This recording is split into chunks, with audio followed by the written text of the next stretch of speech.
نام قاسم یعقوب ہے. یہاں ایک سرکاری یونیورسٹی میں پڑھاتا ہوں اردو لٹریچر. حال ہی میں میں نے ایک کام کیا طاقت اور سماج کا جو تعلق ہے اس حوالے سے کہ خاص طور پہ پاکستانی سماج میں جو طاقت کا تصور ہے، سوشل پاور کا جو تصور ہے، وہ کس طرح بنتا بگڑتا رہا ہے اور کس حالت میں ہے وہ.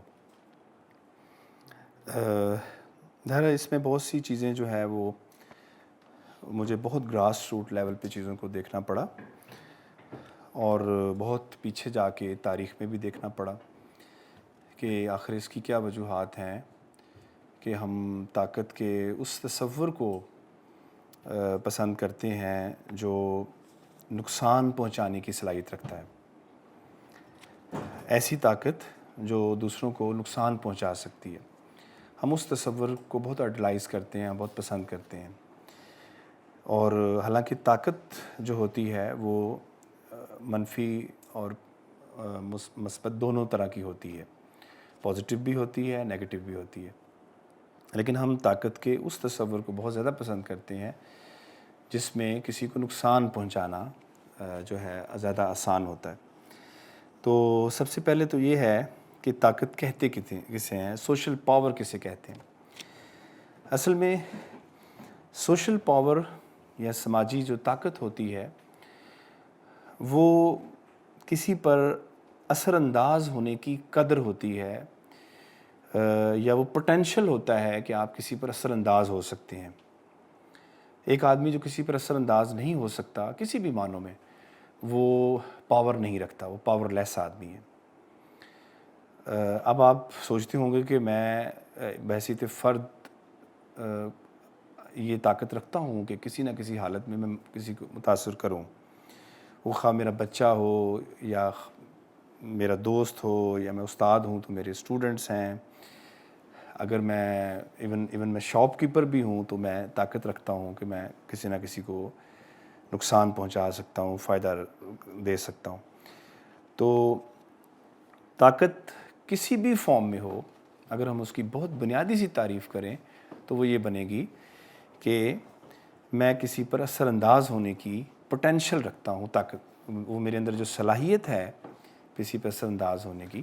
تو پولیٹیکل سائنس میں اس کی یہ تعریف کی جاتی ہے کہ ایسی قدر جو کسی پر اثر انداز ہونے کی صلاحیت رکھتی ہے. اچھا، اب یہ منفی بھی ہو سکتی ہے، مثبت بھی ہو سکتی ہے. منفی ان معنوں میں کہ میں اس پوٹینشل کو نیگیٹو استعمال کرتا ہوں، کسی کو نقصان پہنچاتا ہوں اس سے. مثلا ایک سکول ہے، میں وہ سکول بنانے کی طاقت بھی رکھتا ہوں اور ایک سکول گرانے کی طاقت بھی رکھتا ہوں. تو یہ دونوں پوٹینشل جو ہیں میرے اندر، یہ طاقت کا اظہار ہے. اور اگر میں نے اگر میں سکول بنانے کی پوزیشن میں ہوں، یہ میری پازیٹیو طاقت ہے.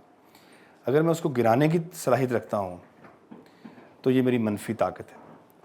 تو لہٰذا طاقت ایک ایسی سماجی قدر ہے جس سے آپ سماج پر اثر انداز ہو سکتے ہیں، سماج کو بدل سکتے ہیں، سماج کو ڈسٹرائے کر سکتے ہیں، سماج کے اندر تخریب پیدا کر سکتے ہیں، سماج کے اندر تعمیر پیدا کر سکتے ہیں سوسائٹی کے اندر. تو لہٰذا یہ بہت اہم میرے خیال میں سبجیکٹ ہے. اس پہ بہت کم سوچا گیا یا کم اس کو دیکھا جاتا ہے. اس پہ ضرور ڈبیٹ ہونی چاہیے، اس پہ گفتگو ہونی چاہیے کہ ہمارے ہاں جو طاقت کا تصور ہے، سوشل پاور کا تصور، وہ کیا ہے. اور باقی جو دنیائیں ہیں، خاص طور پہ جو ترقی یافتہ ممالک ہیں، وہاں پر سوشل پاور کا تصور کیا ہے. تو اس حوالے سے میں نے کچھ آپ کے سامنے گزارشات پیش کروں گا. تو سب سے پہلے اگر ہم تاریخ کے اندر دیکھیں یا اساطیر میں جا کے دیکھیں یا بہت پریمیٹیو انسان کو دیکھیں تو طاقت کا تصور ہمیشہ سے انسان کے ساتھ رہا ہے. ایسا نہیں ہے کہ انسان طاقت کے تصور کے بغیر سماج کی تشکیل کرنے میں کامیاب ہوا. جو ہی سماج اس نے بنایا، سوسائٹی بنائی، ایک سوشل کنسٹرکشن میں جو ہی انسان آیا تو اس نے سب سے پہلے طاقت کو کریٹ کیا. اور طاقت سے پھر کلاسز بنی، اور ایک طاقتور اور ایک کمزور کا تصور پیدا ہوا، اور یوں یہ جو مارکس کی زبان میں یہ جو جنگ ہے یہ چلتی آ رہی ہے، اور کلاسز کی تقسیم اسی حساب سے چلتی آ رہی ہے اگر ہم دیکھتے ہیں۔ تو اگر ہم بہت پہلے پریمیٹیو انسان کو دیکھیں تو پہلے نہیں تھا ایسا، بہت ابتدا میں جب سماج کا تصور نہیں تھا، اس انسان کی میں بات کر رہا ہوں، اس وقت انسان ایک دوسرے پہ بہت زیادہ انحصار کرتا تھا، ڈیپینڈ تھا وہ ایک دوسرے پہ۔ جب اس نے دیکھا کہ میں ان کے بغیر بھی رہ سکتا ہوں، دوسروں کے بغیر، وہاں پر تصور پیدا ہوا۔ مثلا سب سے پہلے دیکھیں کہ جو پیسٹورل ایج ہے، زمانہ ہے، جانوروں پر انحصار کا زمانہ جسے ہم کہتے ہیں، اس کے اندر سماج کے اندر انسان جو تھا وہ بہت زیادہ جانوروں پر انحصار کرتا تھا، لائف سٹاک کی فارم میں، یا گدھا کیا کہتے ہیں اسے، گدھا گاڑی یا سامان ڈھونا لے کے جانا، تو وہ انسان کا بہت بڑا ایک سہارا تھا جانور۔ وہ جانوروں کے بغیر آج بھی اگر دیکھیں نا تو دیہاتوں میں اور ان کی زندگی کا بہت گہرا رشتہ ہوتا ہے، وہ ان کے لیے غمزدہ ہوتے ہیں، جانوروں کے لیے ان کے ساتھ رہتے ہیں، ان کے ساتھ خوش ہوتے ہیں، ان کے مقابلے ہوتے ہیں جانوروں کے، وہ جیتتے ہیں، ان کی زندگی وہ اپنے ساتھ سلاتے ہیں، ان کے ساتھ گھروں میں رکھتے ہیں۔ تو یہ ایک جھلک ہے کہ انسان کا رشتہ بہت پرانا ہے۔ ہم چونکہ سویلائز ہو گئے ہیں شہروں میں رہنے والے اپنی طرف سے، اور ہم یہ سمجھتے ہیں کہ ہم لوگ جانوروں سے اب تھوڑا سا فاصلہ قائم کریں، اور یہ کوئی اور چیز مخلوق ہوتی ہے، اور انسان جو شہروں میں رہتا ہے یہ اور طرح سے رہنا چاہیے۔ تو یہ صدیوں سے یہ انسان کا اور جانور کا رشتہ رہا ہے۔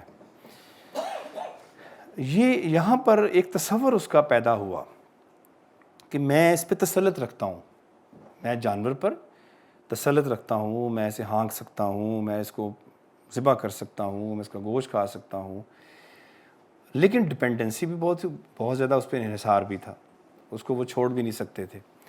پھر اگلا زمانہ جو ہے وہ زرعی زمانہ جو ہے، زرعی سماج کا تصور جو ہے وہ پیدا ہوتا ہے، جب ہارٹیکلچر یا ایگریکلچر جو ہے وہ سماج پیدا ہوتا ہے۔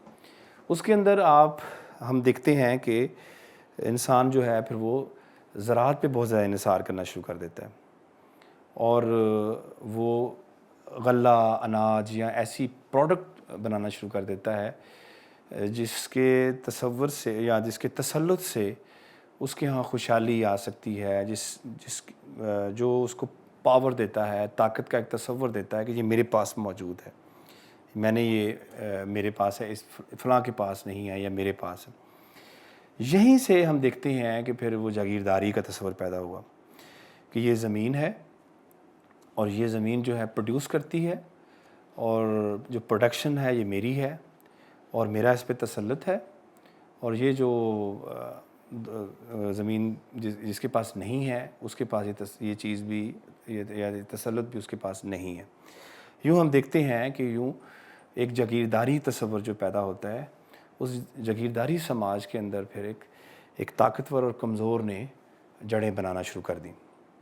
اور پھر آپ جانتے ہیں کہ صنعتی سماج جو ہے پچھلے 400-500 سال سے 600 سال سے جو ہمارا اتنا پرانا نہیں ہے، اور ان 600 سالوں میں جو صنعتی سماج ہے، انڈسٹریل ایج جو ہے وہ شروع ہوتی ہے، تو اس کے اندر انڈسٹری یعنی جو مشین ہے وہ ریپلیس کر لیتی ہے ایگریکلچر کو، زمین کو، اور جس کے پاس مشین ہے اس کے پاس پروڈکشن ہے، مینز آف پروڈکشن اس کے پاس ہے، اور یوں وہ مینز آف پروڈکشن کے ذریعے وہ طاقت کو حاصل کر سکتا ہے، اور جس کے پاس یہ نہیں ہے وہ محروم ہے، کمزور ہے، لہٰذا یوں ایک جو ہے ڈویژن پیدا ہو جاتی ہے، اور وہ کسی کو جو ہے محروم کر سکتا ہے، کسی کو دے سکتا ہے، نواز سکتا ہے، یوں اس کے پاس پاور ہے۔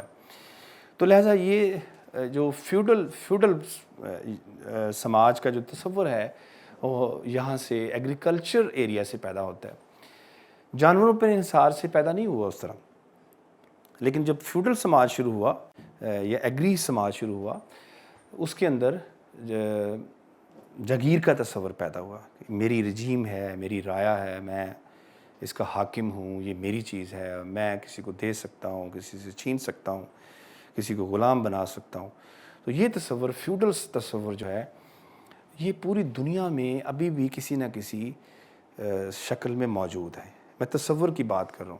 ضروری نہیں ہے کہ وہ ذرائع، وہ پروڈکشن کے، وہ سارا کلچر بھی وہ موجود ہو، لیکن یہ تصور موجود ہے کہ یہ میرا ہے، یہ میری چیز ہے اور میں تسلط رکھتا ہوں، اور یہ اس کے پاس نہیں ہے اور میں اس کے ذریعے محروم کر سکتا ہوں، اس کو نقصان پہنچا سکتا ہوں، یا اس سے میں زندگی میں زیادہ لافٹی ہوں، زیادہ تسلط رکھتا ہوں زندگی پر، سماج پر.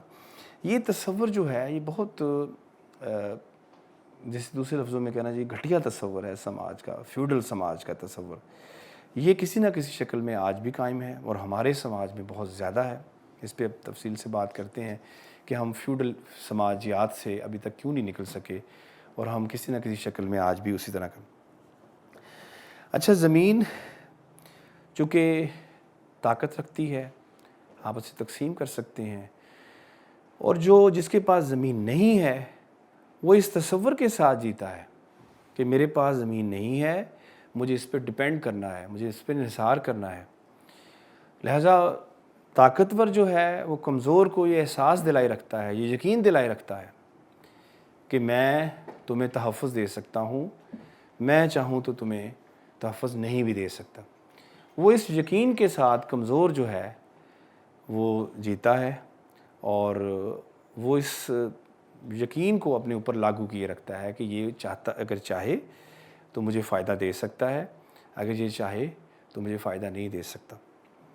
اس کی کنیکشنز میں آپ کو مختلف مثالوں سے بتاؤں گا کہ کس طرح ہمارے سماج میں یہ فیوڈل کلچر جو ہے یہ موجود ہے.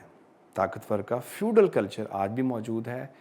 وہ کسی بھی فارم میں عہدہ دار ہے یا عہدہ نہیں رکھتا، وہ اس کے ذہن میں یہ فیوڈل سماجیات کا تصور موجود ہے.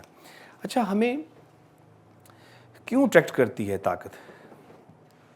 طاقت کا جو فوری تصور ہے ہمارے اندر کہ پاور کا ایک تصور آتا ہے، چھیننے کا، لپٹنے کا، مارنے کا، اور جس کے پاس ہی ہو وہ بہت اپنے آپ کو اچھا سمجھتا ہے یا بڑا مضبوط سمجھتا ہے.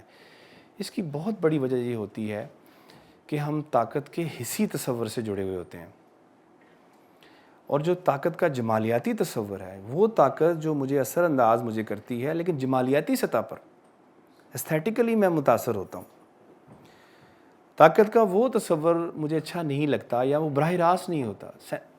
سینسز کے ساتھ جو چیز جڑی ہوتی ہے، تصور جڑا ہوتا ہے، وہ ہمیں زیادہ جلدی اٹریکٹ کرتا ہے. مجھے کھانے کی کوئی چیز ملے گی، میں زیادہ جلدی اس سے متاثر ہوں گا.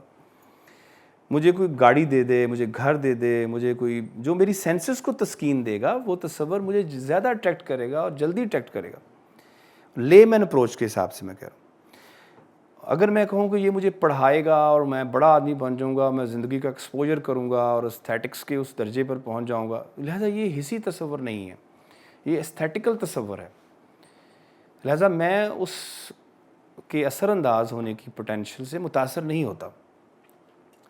میں منفی تصور سے جلدی متاثر ہو جاؤں گا، یعنی اس کی جو سینسل اس کی جو سطح ہے وہ مجھے زیادہ اٹریکٹ کرے گی اور میں زیادہ جلدی اس سے متاثر ہوں گا اور میں اس کو زیادہ اچھا کہوں گا. تو یہ فیوڈل تصور ہے، یاد رکھیں یہ فیوڈل تصور ہے. اس فیوڈل تصور کی وجہ سے جو ہے ہم سماج کے اندر جو حصی تصور ہے طاقت کا، اس کو ہم پسند کرتے ہیں، وہ ہمیں اچھی لگتی ہے. آپ اپنے ارد گرد دیکھ سکتے ہیں جو طاقت کے جمالیاتی تصور سے جڑے ہوئے ہیں یا علمی تصور سے جڑے ہوئے لوگ ہیں، پاورفل لوگ، ٹھیک ہے، وہ ہمارے ہاں طاقتور نہیں کہلائے جاتے. اور ایسے لوگ جو ہم سینسل سطح پہ جڑے ہوتے ہیں، ہمیں حسی طور پہ تسکین دیتے ہیں. ہمیں کوئی بہت بڑی گاڑیاں گزریں گی تو وہ ہم اس سے اٹریکٹ ہوں گے، اس سے متاثر ہوں گے. جس کے پاس بہت دولت ہے، بہت پیسہ ہے، جس کے پاس ایون خوبصورتی بھی جس کے پاس ہے، وہ بھی ہماری جو ہے اس سے ہم متاثر ہوتے ہیں، چونکہ وہ ہمیں براہ راست تسکین جو ہے ہماری ایستھیٹکس کو وہ دے رہی ہے، سینسز کو دے رہی ہے. لیکن ایسا تصور جو میرے وجدان میں اترے، مجھے قائل کرے، مجھے مائل کرے، مجھے سکھائے، میری تربیت کرے، ایک بہت عرصے کے بعد وہ مجھے متاثر کرے اور کسی کو پتہ بھی نہ ہو کہ میں متاثر بھی ہوا ہوں کہ نہیں. لہٰذا وہ تصور جو ہے، ہمارے یہاں تھنک ٹینک دیکھ لیں، ہمارے بڑے بڑے انٹلیکچوئلز دیکھ لیں، پینٹرز دیکھ لیں، ہمارے رائٹرز دیکھ لیں، وہ بالکل بیچارے محروم ہیں، انہیں کوئی نہیں پوچھتا. ہمارا مین سٹریم میڈیا کبھی نہیں ان کو سنا، نہ کبھی آپ نے سوچا. اسی طرح جو طاقتور لوگ ہیں، پاورفل لوگ ہیں، جو بالکل سطحی قسم کی آپ کو تسکین دیتے ہیں، وہ ہمارے سماج میں وہ بہت اہم گردانے جاتے ہیں. بہرحال آپ اس پہ مکالمہ کر سکتے ہیں، آپ اس کو سوچ سکتے ہیں کہ نہیں یہ غلط ہے یا صحیح. بہرحال میں ایک سوال آپ کے سامنے رکھتا ہوں. اچھا، ساخت جو ہوتی ہے، سٹرکچر جو ہوتی ہے سماج کے اندر، طاقت جو ہے وہ ایک سٹرکچر کے اندر موجود ہوتی ہے اور اس سٹرکچر کا ایک مرکز ہوتا ہے. طاقت، بہت سی طاقت کی شکلیں ہیں نا سماج کے اندر، سوسائٹی کے اندر. تو اس کے اندر جو سینٹرل پاور ہوگی، وہاں سے باقی طاقتیں اپنے آپ کو ماپتی ہیں. وہاں سے وہ اپنے آپ کو چھوٹی یا بڑی طاقت یا کمزور ہونے کا تصور جو ہے پیدا ہوتا ہے کہ بھئی میں کمزور کیوں ہوں. میں سینٹر کو سامنے رکھوں گا طاقت کے، میں کہوں گا کہ ہاں اس وجہ سے میں کمزور ہوں کہ میں اس جیسا نہیں ہوں. یعنی آپ ڈفرینشیٹ کرتے ہیں کسی سینٹر سے. تو پاور ہمیشہ جو ہوتی ہے، طاقت جو ہوتی ہے کسی بھی سماج کے اندر، وہ سینٹرلائز ایکٹیویٹی بننے کی کوشش کرتی ہے، وہ بنتی ہے. آپ اس کو ہر طرح کے تصور سے جڑے، علم کی پاور، جمالیات کی طاقت، آرٹ کی طاقت، اسی طرح پولیٹکس کی، سماجیات میں پولیٹکس کی طاقت، اور اسی طرح اچھی زندگی کیا ہوتی ہے، اچھا زندگی کا معیار کیا ہوتا ہے. آپ سب سینٹر سے چیزوں کو ماپتے ہیں. آپ اس کے اپنے کانٹیکسٹ میں نہیں دیکھتے. غیر شعوری طور پر ہم اس کو سینٹر سے ماپتے ہیں. ہم کہتے ہیں یار تم اچھے. آپ بچوں کو دیکھتے ہیں، آپ مائیں کہتی ہیں نہیں تم نالائق ہو، تم ویسے نہیں ہو. کلاس کے اندر جو تصور ہے، تعلیم کا تصور کہ تم نے فلاں گول کو اچیو کرنا تھا، وہاں سے تم اتنے فاصلے پر ہو، لہذا تم نے یہ کرنا تھا، تم یہاں ہو. یہ جو تضاد ہے، یہ پیراڈاکسیکل تضاد جو ہے ہمارے ہاں جو بنایا جاتا ہے، یا ڈفرینسیشن سے، تفریق سے جو چیزوں کو ہم ماپتے ہیں، یہ جو ہے سٹرکچر کے اندر ساخت کے تصور سے جڑا ہوا ہے. اچھا، جو میتھمیٹیکل ساخت ہوتی ہے، یہ جو ادارہ ہے میتھمیٹیشنز کا ادارہ ہے، تو جو میتھمیٹکس کی جو ساخت ہوتی ہے وہ کبھی بھی مرکز سے چیزوں کو نہیں ماپتی. مثلا میتھمیٹکس کا ڈیجٹس کا کوئی مرکز نہیں ہوتا. ڈیجٹ جو ہے، ڈیجٹ کی جو امپورٹنس ہے، اس کی اہمیت ہے، اس کی جو ویلیو ہے، وہ اس کی اپنی ویلیو ہے. اتنی اہم ویلیو ہے کہ آپ 9 کے بغیر 10 کا تصور نہیں کر سکتے.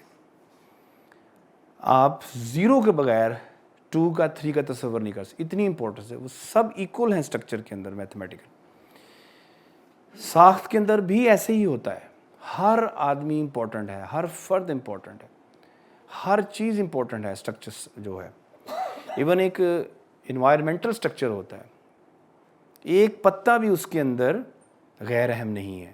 سب ایکول ہیں، ایک دوسرے کے ساتھ جڑے ہوئے ہیں.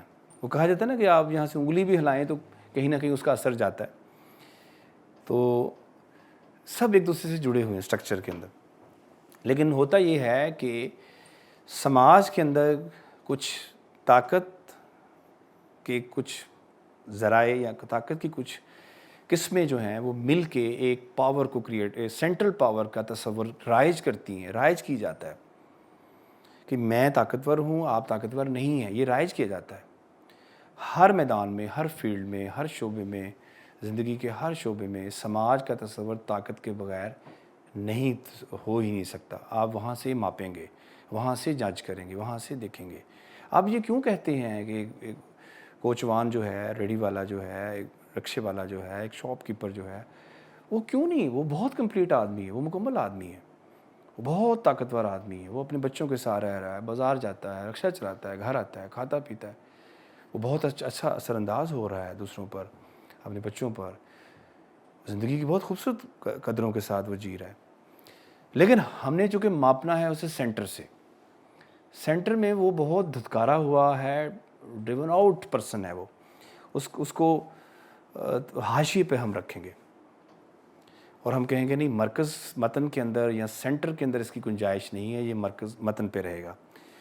اور دیکھ لیں آپ کبھی بھی، ابھی کتاب آئی ہے عامر رضا صاحب کی، اس میں ایک کالم پڑھ رہا تھا، تو وہ لکھتے ہیں کہ کبھی آپ نے دیکھا کہ جو یہ آفس بوائے ہوتے ہیں، کسی ہوٹل کے اندر ایک بہت اچھا سین فرمایا جا رہا ہے، تو ایک آفس بوائے آتا ہے، وہ چائے رکھ کے نکل جاتا ہے، اس کا کوئی رول نہیں ہے زندگی اس ڈرامے کے اندر۔ اسی طرح شاپ کیپر، دکاندار، رکشے والا، یا اس طرح کا موچی، یا ہمارے بہت سے زندگی کے شعبہ جات ہیں، ان کا کام یہ ہے کہ گاڑی کہیں رکتی ہے، گولیاں چلتی ہیں، تو وہ لڑکی جو ہے فلاں کو فلاں کے ساتھ وہ اٹھانے آیا ہے، تو پیچھے جا کے وہ کوئی رکشے والا اس کو بھی گولی لگ جاتی ہے، تو بس اس کا اتنا سا رول ہے۔ اب کبھی مرکز نہیں بنتے لٹریچر میں، حالانکہ ایسے نہیں ہوتا۔ میں جو کہ لٹریچر کا طالب علم ہوں، ادب کے اندر ہوتا ہی ادب سبالٹرن کے لیے، ادب لکھا ہی ان لوگوں کے لیے جاتا ہے۔ آپ ایسی ایسی کہانی، بس میں بیٹھی، بس کی اندر کی زندگی،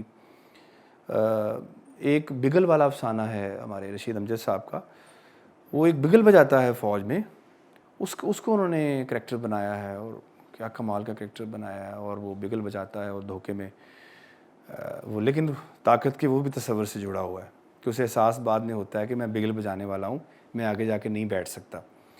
وہ اپنے آپ کو بڑا امپورٹنٹ سمجھتا ہے کہ میں بگل بجاتا ہوں، تو سارے باہر نکل آتے ہیں فوجی جو ہیں، اور میں جس طرح چاہوں ان کو، جب چاہوں ان کو میں بگل بجا کے بلا سکتا ہوں۔ لہٰذا وہ اس کی غلط فہمی پھر بعد میں دور ہو جاتی ہے کہ تم بگل والے ہو، بگل والا بن کے رہنا ہے۔ تو لہٰذا وہ ہمیشہ حاشی پہ طاقتور ہوتے ہیں، سٹرکچر کے اندر مارجنل لائن جسے کہتے ہیں، وہ ہمیشہ مارجنل لائن پہ ہوتے ہیں، وہ کبھی بھی سینٹرل پارٹ کا حصہ نہیں بنتے۔ لہٰذا لیکن سٹرکچر کے اندر، سوشل سٹرکچر کے اندر کوئی بھی اہم یا کمزور نہیں ہوتا، سب کی اپنی اپنی پارٹیسپیشن ہوتی ہے۔ ہم سماج میں ایک دوسرے کے ساتھ مل کے کام کر رہے ہوتے ہیں، ایک دوسرے کے لیے کام نہیں کر رہے ہوتے، ایک دوسرے کے ساتھ کام کر رہے ہوتے ہیں۔ یہ پتہ نہیں کیوں تصور، یہ فیوڈل تصور ہے کہ I am working for you, یہ والا تصور پتہ نہیں کیوں ہے۔ آئی ایم ود یو آئے گا، ٹھیک ہے نا، میں آپ کے ساتھ کام کر رہا ہوں۔ ایک جو چپڑاسی ہے، خاک روک ہے، جو مالی ہے، جو اپنے ہاتھوں سے مٹی کو کھود رہا ہے اور اسے صاف کر رہا ہے، اس کی بھی اپنی امپورٹنس ہے، وہ اپنا کام کر رہا ہے، آپ اپنا کام کریں۔ آپ ٹھیک ہے، آپ آفیسر ہیں، آپ اپنا کام کر رہے ہیں، وہ اپنا کام کر رہا ہے۔ یہ جو کنٹراسٹ ہے کہ میں گھٹیا ہوں تم اعلیٰ ہو، تم اعلیٰ ہو، یہ والا تصور جو ہے ہمیں، یہ اس وقت پیدا ہوتا ہے جب کوئی ساخت کے اندر کچھ طاقتیں سینٹرلائز حیثیت اختیار کرنا شروع کر جاتی ہیں، اور اس وقت پھر ہم وہاں سے چیزوں کو ماپنا شروع کر دیتے ہیں۔ اور ہوتا یہ ہے کہ ہمیں اپنی دیہات خوبصورت نہیں لگتے، ہمیں اپنی خواتین اچھی نہیں لگتی، ہمیں یورپین کنٹریز اچھے لگتے ہیں، ہمیں معیارات ہمارے سامنے ڈیولپ کر دی جاتے ہیں۔ تو یہ فیوڈل تصور ہے طاقت کا کہ یہ ہے سینٹرل پاور، یہاں سے چیزوں کو آپ ماپیں۔ یہ دنیا بھر میں رہا، کلونیل ایٹیچیوڈ ہمیشہ یہ رہا ہے۔ کلونیل ایٹیچیوڈ ایک فیوڈل ایٹیچیوڈ ہے، میں ایسے کہوں گا۔ وہ جہاں بھی کالونیاں بنائیں گی، انہوں نے یہ پہلا تصور یہ قائم کیا، انہوں نے یہ تصور بنایا کہ ہم عرفہ اعلیٰ اور حاکم ہم ہیں، اور ہمارا آپ پر حکمرانی کرنا ہمارا رائٹ، ہمارا حق ہے۔ اس کی وجوہات ہیں، وہ بتاتے ہیں، کہتے ہیں بھائی یہ دیکھو وجوہ، ہم دیکھو ہم اعلیٰ تہذیب رکھتے ہیں، تمہاری تہذیب اعلیٰ ہے؟ نہیں، تمہاری تہذیب اعلیٰ نہیں ہے۔ ہم زبان ہماری اچھی ہے، تم کیا بولتے ہو یہ زبانیں؟ ان کو انہوں نے بولیاں کہا، ٹھیک ہے، یہ بولیاں ہیں، مقامی بولیاں ہیں. ابھی تک ہم مقامی زبانیں کہتے ہیں، یہ نہیں کہنا چاہیے. اب اتنی بڑی پشتو کو مقامی زبان آپ کہیں گے، سندھی کو، اور کئی کنٹریز سے زیادہ لوگ جو ہیں، کئی یہ زبان جو ہے بڑی زبان ہے، یہاں بولنے والے بڑے زیادہ ہیں. اس طرح پنجابی کو کیا یہ مقامی زبان کہیں، کئی ممالک سے زیادہ لوگ اس کو پنجابی کو بولتے ہیں، دونوں طرف اگر لگایا جائے. تو لہٰذا یہ مقامی زبانوں کا تصور جو ہے یہ انگریز پیریڈ میں دیا گیا، ہمیں کالونی کے دور میں دیا گیا، اور سب سے اعلیٰ زبان کا تصور انہوں نے انگریزی کو دیا. پھر اس کے بعد ان کی مجبوری تھی، انہوں نے اردو کو پک اپ کیا اور اردو کے لیے بہت کام کیا، اردو کو پھیلایا چلایا. یہ الگ بات ہے کہ اردو زبان جو ہے وہ سماج کے اندر جڑیں بناتی رہی، اور اس کی وجہ بھی تھی، وہ فارسی سے کاٹنا چاہتے تھے، فارسی سے ڈسکنیکٹ کر کے ایک نیا نیریٹو بنانا چاہتے تھے کہ بھئی آپ اس کے قریب رہیں، اس کے قریب مت جائیں، کیونکہ وہ بادشاہوں کی زبان تھی، اس کے اندر ایک خاص طرح کا نیریٹو موجود رہا ہے، بادشاہی نیریٹو جسے کہتے ہیں، دربار نیریٹو. لہذا انہوں نے کاٹ کے ہمیں جوڑا اردو کے ساتھ. اردو کو بہت فروغ دیا. فورٹ ولیم کالج کی فارم میں دلی کالج بنایا انہوں نے 1825 میں، 1800 میں انہوں نے بنایا فورٹ ولیم کالج. گو کہ اس کی وجوہات کچھ اور تھیں، وہ چاہتے تھے کہ مقامی زبانیں سیکھی جائیں اور مقامی زبانوں کو سیکھ کے اچھی حکمرانی کی جائے. لیکن یہ نیریٹو جو ہے وہ زیادہ دیر نہیں چلا، اور بعد میں انہوں نے کہا کہ بھی ہم آپ کی زبانیں کیوں پڑھتے پھریں، ایسے ہلکان کیا ہوا آپ کو، کیوں نہ آپ ہماری زبان بولیں، آپ ہمارے جیسے بنیں، ہم آپ کو کیوں بنائیں آپ جیسے بنیں. حکمرانی کرنے کے لیے یہ بھی تو ہو سکتا ہے نا کہ آپ ہمارے جیسے بنیں، کیونکہ سینٹرل پاور تو ہم ہیں، آپ کو بننا چاہیے ہمارے جیسا کہ ہمیں آپ کو جیسا بننا چاہیے. تو انہوں نے اس تصور کو، میکالے نے، خاص لارڈ میکالے نے، بڑا ینگ بوائے، وہ 35-30 سال کی عمر میں یہاں آیا. 1800 میں تو وہ پیدا ہوا تھا، تو 1835 میں اور 37 میں انہوں نے وہ پینل کوڈ دیا، اور ساتھ اس نے یہ نئی پالیسی دی کہ ہم نے کس طرح گورن کرنا ہے، کس طرح ان کو چلانا ہے سب کانٹیننٹ کے لوگوں کو. اور وہ مشہور بات آپ جانتے ہیں کہ اس نے کہا کہ یہ اپنے وضاقتہ میں ہندوستانی ہوں گے، لیکن برین ان کا جو ہے وہ برٹن ہوگا. اور آج تک ہم ویسے ہی ہیں، میں بھی آپ کے سامنے ہوں، ٹھیک ہے، ہم سب ایسے ہی ہیں، اور ہمارے برین جو ہیں وہ کیپچرڈ ہیں ان کے ساتھ. اور یہ نیریٹو ڈیولپ کرنا، اس پہ میں بات کرتا ہوں کہ نیریٹو کی پاور کتنی ہوتی ہے. تو یہ کالونی کا تصور جو ہے یہ سینٹرل تصور ہوتا ہے اسٹرکچر ساخت کے اندر، سماجی ساخت کے اندر. جو ہی وہ سماج کے اندر، سوسائٹی کے اندر اس میں داخل ہوتے ہیں تو سب سے پہلا یہ تصور دیتے ہیں کہ بھئی سینٹر ہم ہیں، آپ سینٹر نہیں ہیں، ٹھیک ہے. یہ تصور ہر فارم میں آپ کو ملے گا، آپ اس پہ ضرور سوچیں. آفیسر آتا ہے، وہ کہے گا آئندہ سے سینٹر میں ہوں، میری ہر بات میری بات ہو، رائٹ ہوگی، رانگ رائٹ، میں ہنسوں آپ نے ہنسنا ہے، میں روں آپ نے رونا ہے، ٹھیک. وہ تصور وہ دیتا ہے، سینٹرل پاور کا تصور وہ دیتا ہے. ٹیچر کلاس میں یہ دیتا ہے کہ میں اتھارٹی ہوں، میں سینٹر ہوں، یہاں سے آپ نے چیزوں کو، اچھی بری چیز کو اس سینٹر سے دیکھنا. یہ وہی کالونی کا تصور ہے جو ہمارے سماج میں کسی نہ کسی شکل میں رائج ہے. اور اس کی وجہ یہ ہے کہ ہم ساخت کے اس تصور کو نہیں مانتے، یا طاقت ہم سے منوانا شروع کر دیتی ہے. طاقت آہستہ آہستہ انفلوئنس کر جاتی ہے، اور طاقت کو دوسری طاقتیں پھر ریپلیس کر جاتی ہیں. ٹھیک ہے جی. یہ اچھا، ہمارے سماج کے اندر اس کو میں نے بڑا باریکی سے دیکھا، اور اس پہ میں کام بھی کرتا رہا. کچھ لوگوں سے، بہت سے دوست ہیں، میں ان سے ملتا بھی رہا، اور میں نے کہا یہ دیکھوں تو صحیح کہ ہمارے سماج میں کتنی شکلوں کی طاقتیں موجود ہیں اور کس طرح وہ کام کرتی ہیں. تو سب سے پہلے تو میں نے دیکھا کہ جس کے پاس پیسہ ہے، جو حصی تصور ہے طاقت کا، وہ ٹائکون بنتا ہے، اور پیسے سے وہ اخلاق کو، کردار کو، چیزوں کو وہ بائی کر سکتا ہے.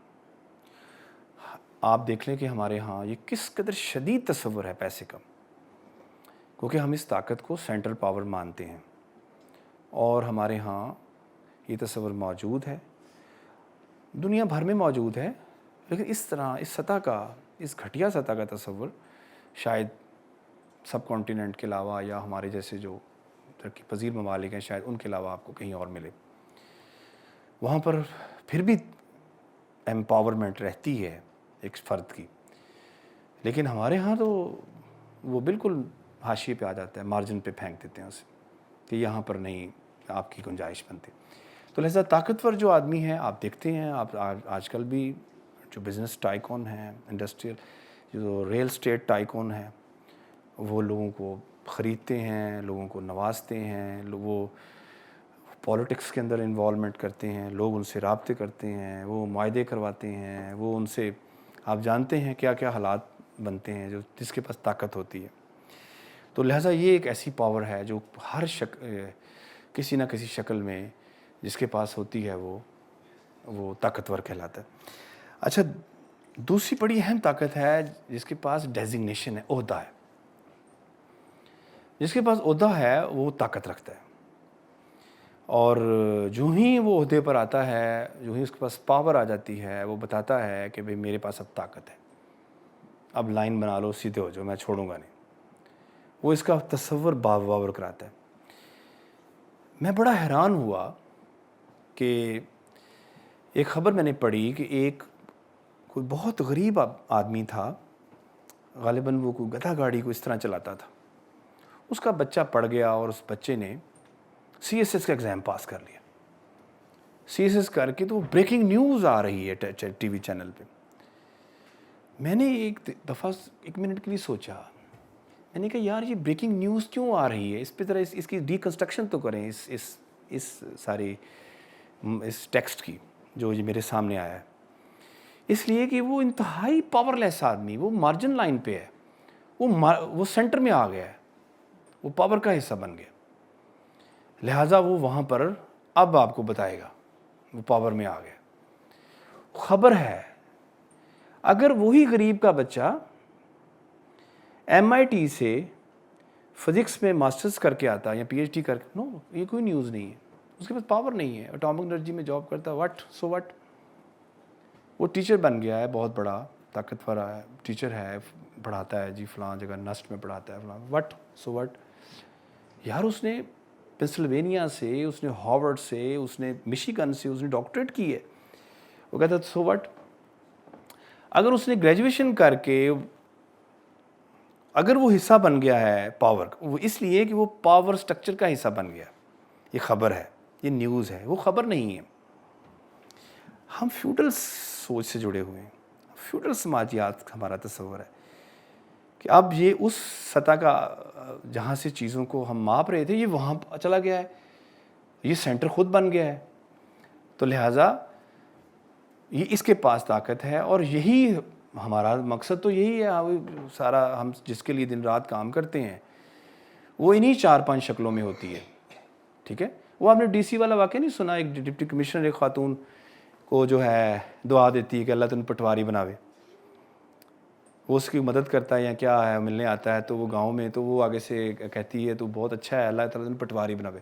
اس کے ذہن میں جو پاور کا تصور ہے وہ پٹواری سے جڑا ہوا ہے کہ یہ بہت خوفناک ہوتا ہے، یہ طاقت کا تصور. وہ دعا بھی مانگتی ہے. آپ اپنی دعائیں دیکھیں ذرا، آپ اس کو صرف میری اس گفتگو کو صرف تھوڑا سا غور کے لیے رکھیں. آپ اپنی دعائیں دیکھیں، آپ کیا کرتے ہیں اپنی دعاؤں میں؟ بچوں کے لیے آپ کیا مانگتے ہیں کہ آپ کسی طرح اس سطح سے پاورفل سطح میں رہے؟ جو پاورفل ہے وہ دعا مانگتا ہے کہ تم پاورفل ہی رہو، اللہ کرے تم طاقت کے مرکز سے ہی جڑے رہو، کہیں نیچے نہ آ جانا مارجن لائن میں. تو اس کی صرف وجہ وہی ہے کہ ہم اسی کالونی کے تصور سے یا ان فیوڈل سماجیات کے تصور سے ابھی تک جڑے ہوئے ہیں، اس طرح جڑے ہیں. اچھا، پھر ہمارے ہاں ایک بہت اہم جو ہے وہ مذہبی پاور ہے. جو مذہبی رہنما ہے یا علماء ہیں وہ یہ سمجھتے ہیں اپنے آپ کو، پہلے تو ان کی باری آئی، میں ان پہ بات کرنا چاہتا ہوں کہ وہ یہ خود سمجھتے ہیں کہ ہم ایک ایسی پاور رکھتے ہیں جو گاڈ اور پبلک کے درمیان، راہ عوام لوگوں کے درمیان ایک برج بنا سکتی ہے، برج کریٹ کر سکتی ہے.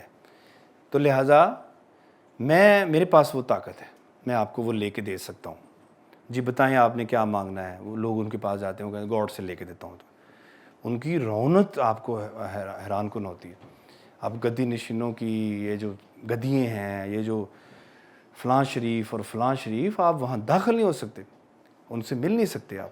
ان کا ذرا سلام لینا یا ان کی کیونکہ وہ یہ تصور کرتے ہیں کہ طاقت میرے پاس ہے اور گاڈ کی طاقت مجھے عطا ہوئی ہے اور میں آپ کو دے سکتا ہوں چیزیں.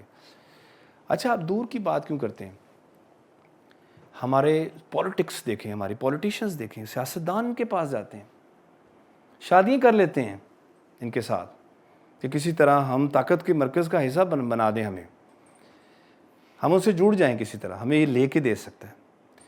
ہمارے کون سا پولیٹیشین, بڑا پولیٹیشین جو ہے وہ گدیوں کے پاس نہیں گیا.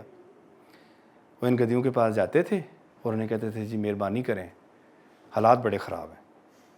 اور وہ کہتے تھے اچھا میں تمہیں گاڈ سے پاور لے کے دیتا ہوں.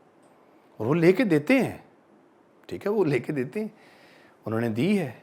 ہمارے تمام بڑے پولیٹیشین جو ہیں وہ گئے, گدیوں کے پاس گئے, فیصل آباد بھی گئے, لاہور بھی گئے. اور جو ہی حلف لیتے ہیں سب سے پہلے وہ وہاں جاتے ہیں لاہور میں داتا صاحب کے پاس. وہ کہتے ہیں کہ یہ پاور کہیں گڑبڑی نہ ہو جائے, ان کو راضی رکھیں, کیونکہ یہ پاور کے اس پلر سے جڑے ہوئے ہیں, گاڈ کی پاور ان کے پاس ہے. تو یہ تصور بھی ان کے. اچھا علماء کرام جو خود ہوتے ہیں یہ والے گدی نشین یا علماء کرام, ان کو یہ بہت اچھا شعور ہوتا ہے کہ ہمارے پاس پاور ہے, ہمارے طاقت. لہٰذا وہ لوگوں کو پاور بانٹ کے دینے کی بجائے ایک وقت آتا ہے وہ خود پاورفل بن جاتے ہیں. وہ کہتے ہیں چھوڑو, کیوں نہ میں خود بن جاؤں طاقتور. تو آپ دیکھیں کئی گدیوں کے جو علماء کرام ہیں یا گدی نشین ہیں وہ پاور کا خود حصہ بن گئے. وہ خود سیاست میں آ گئے یا خود ان عہدے لے لیے یا ان کے بچے پاور میں آ گئے. وہ کہ ہم جو آپ کو لے کے دیتے ہیں کیوں نہ ہم وہ خود استعمال کریں اس طاقت کو, ہمارے پاس تو وہ طاقت اللہ نے خود دی ہوئی ہے. تو ایک وہ استعمال کرتے ہیں. اچھا ایک ان کا ایک بڑا خطرناک پہلو یہ بھی ہوتا ہے مذہبی رہنماؤں کا یا گدیوں سے جڑے ہوں کا, ان کے پاس ایک پاور ہوتی ہے عوامی پاور, لوگوں کو ڈائریکٹ کرنے کی پاور. اس لیے بھی لوگ ان کے پاس جاتے ہیں اور وہ کہتے ہیں کہ آپ ہمیں مہربانی کریں, آپ کا دست شفقت ہوگا تو ہم لوگ ممبر بن سکتے ہیں یا ہم اعلیٰ ووٹ لے سکتے ہیں اور ہمیں لوگ اچھی نظر سے دیکھیں گے کہ ہم آپ کے ساتھ جڑے ہیں. لہذا طاقت جو ہے وہ طاقت کو بارٹر کر رہی ہے, یہ بارٹر کرتے ہیں طاقت کو. لہذا طاقتیں ان کے پاس آتی ہیں, یہ طاقتیں ان کو طاقت دیتے ہیں, یوں طاقت بارٹر ہوتی ہے. ان کے پاس یہ کوئی معمولی طاقت نہیں ہے. یہ اسٹریٹ پاور جو ہوتی ہے یہ بہت خوفناک پاور ہے. جس شخص کے پاس بھی ہے وہ جیسا بھی ہے, وہ اگر اس کے پاس اسٹریٹ پاور ہے وہ بہت خطرناک ہو سکتا ہے. لہٰذا ان کے پاس, ان گدیوں کے پاس پاور ہوتی ہیں, اسٹریٹ پاور ہوتی ہے. لوگ کہیں گے, وہ لوگ جس طرف کہیں گے وہ لوگ ان پر چل جائیں. ان کو یہ نقصان پہنچانا چاہیں کسی کو نقصان پہنچا سکتے ہیں, فائدہ دینا چاہیں کسی کو فائدہ دے سکتے ہیں.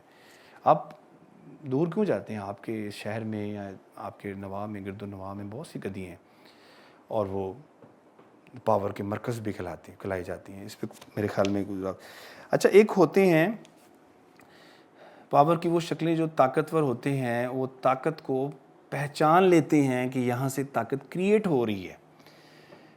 یہ بھی خطرناک ہوتے ہیں. انہیں پتہ چل جاتا ہے کہ یہاں سے طاقت کریٹ ہو سکتی ہے, وہ راز جان لیتے ہیں. ٹھیک ہے, کچھ ایسے پروفیشنز ہیں یا ایسے, تو لہٰذا وہ میرے خیال میں آپ جانتے ہیں جرنلسٹ بھی ہوتے ہیں, وہ لائرز بھی ہوتے ہیں.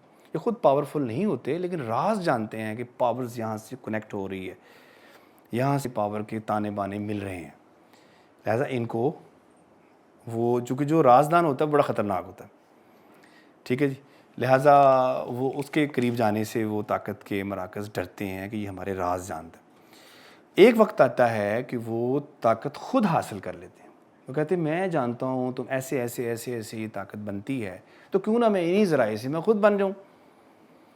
تو آپ دیکھتے ہیں کہ ہمارے سماج کے اندر, پاکستانی سماج کی چونکہ یہ ساری بات ہو رہی ہے, تو یہ طبقہ جو ہے وہ خود پاور میں، آپ کو بہت سی مثالیں بتانے کی ضرورت نہیں ہے، وہ خود طاقت کا حصہ بنے، طاقت کے مراکز سے جڑے، انہوں نے اس طاقت کو استعمال کیا اور پھر وہ دوبارہ اپنی فیلڈز میں نہیں گئے.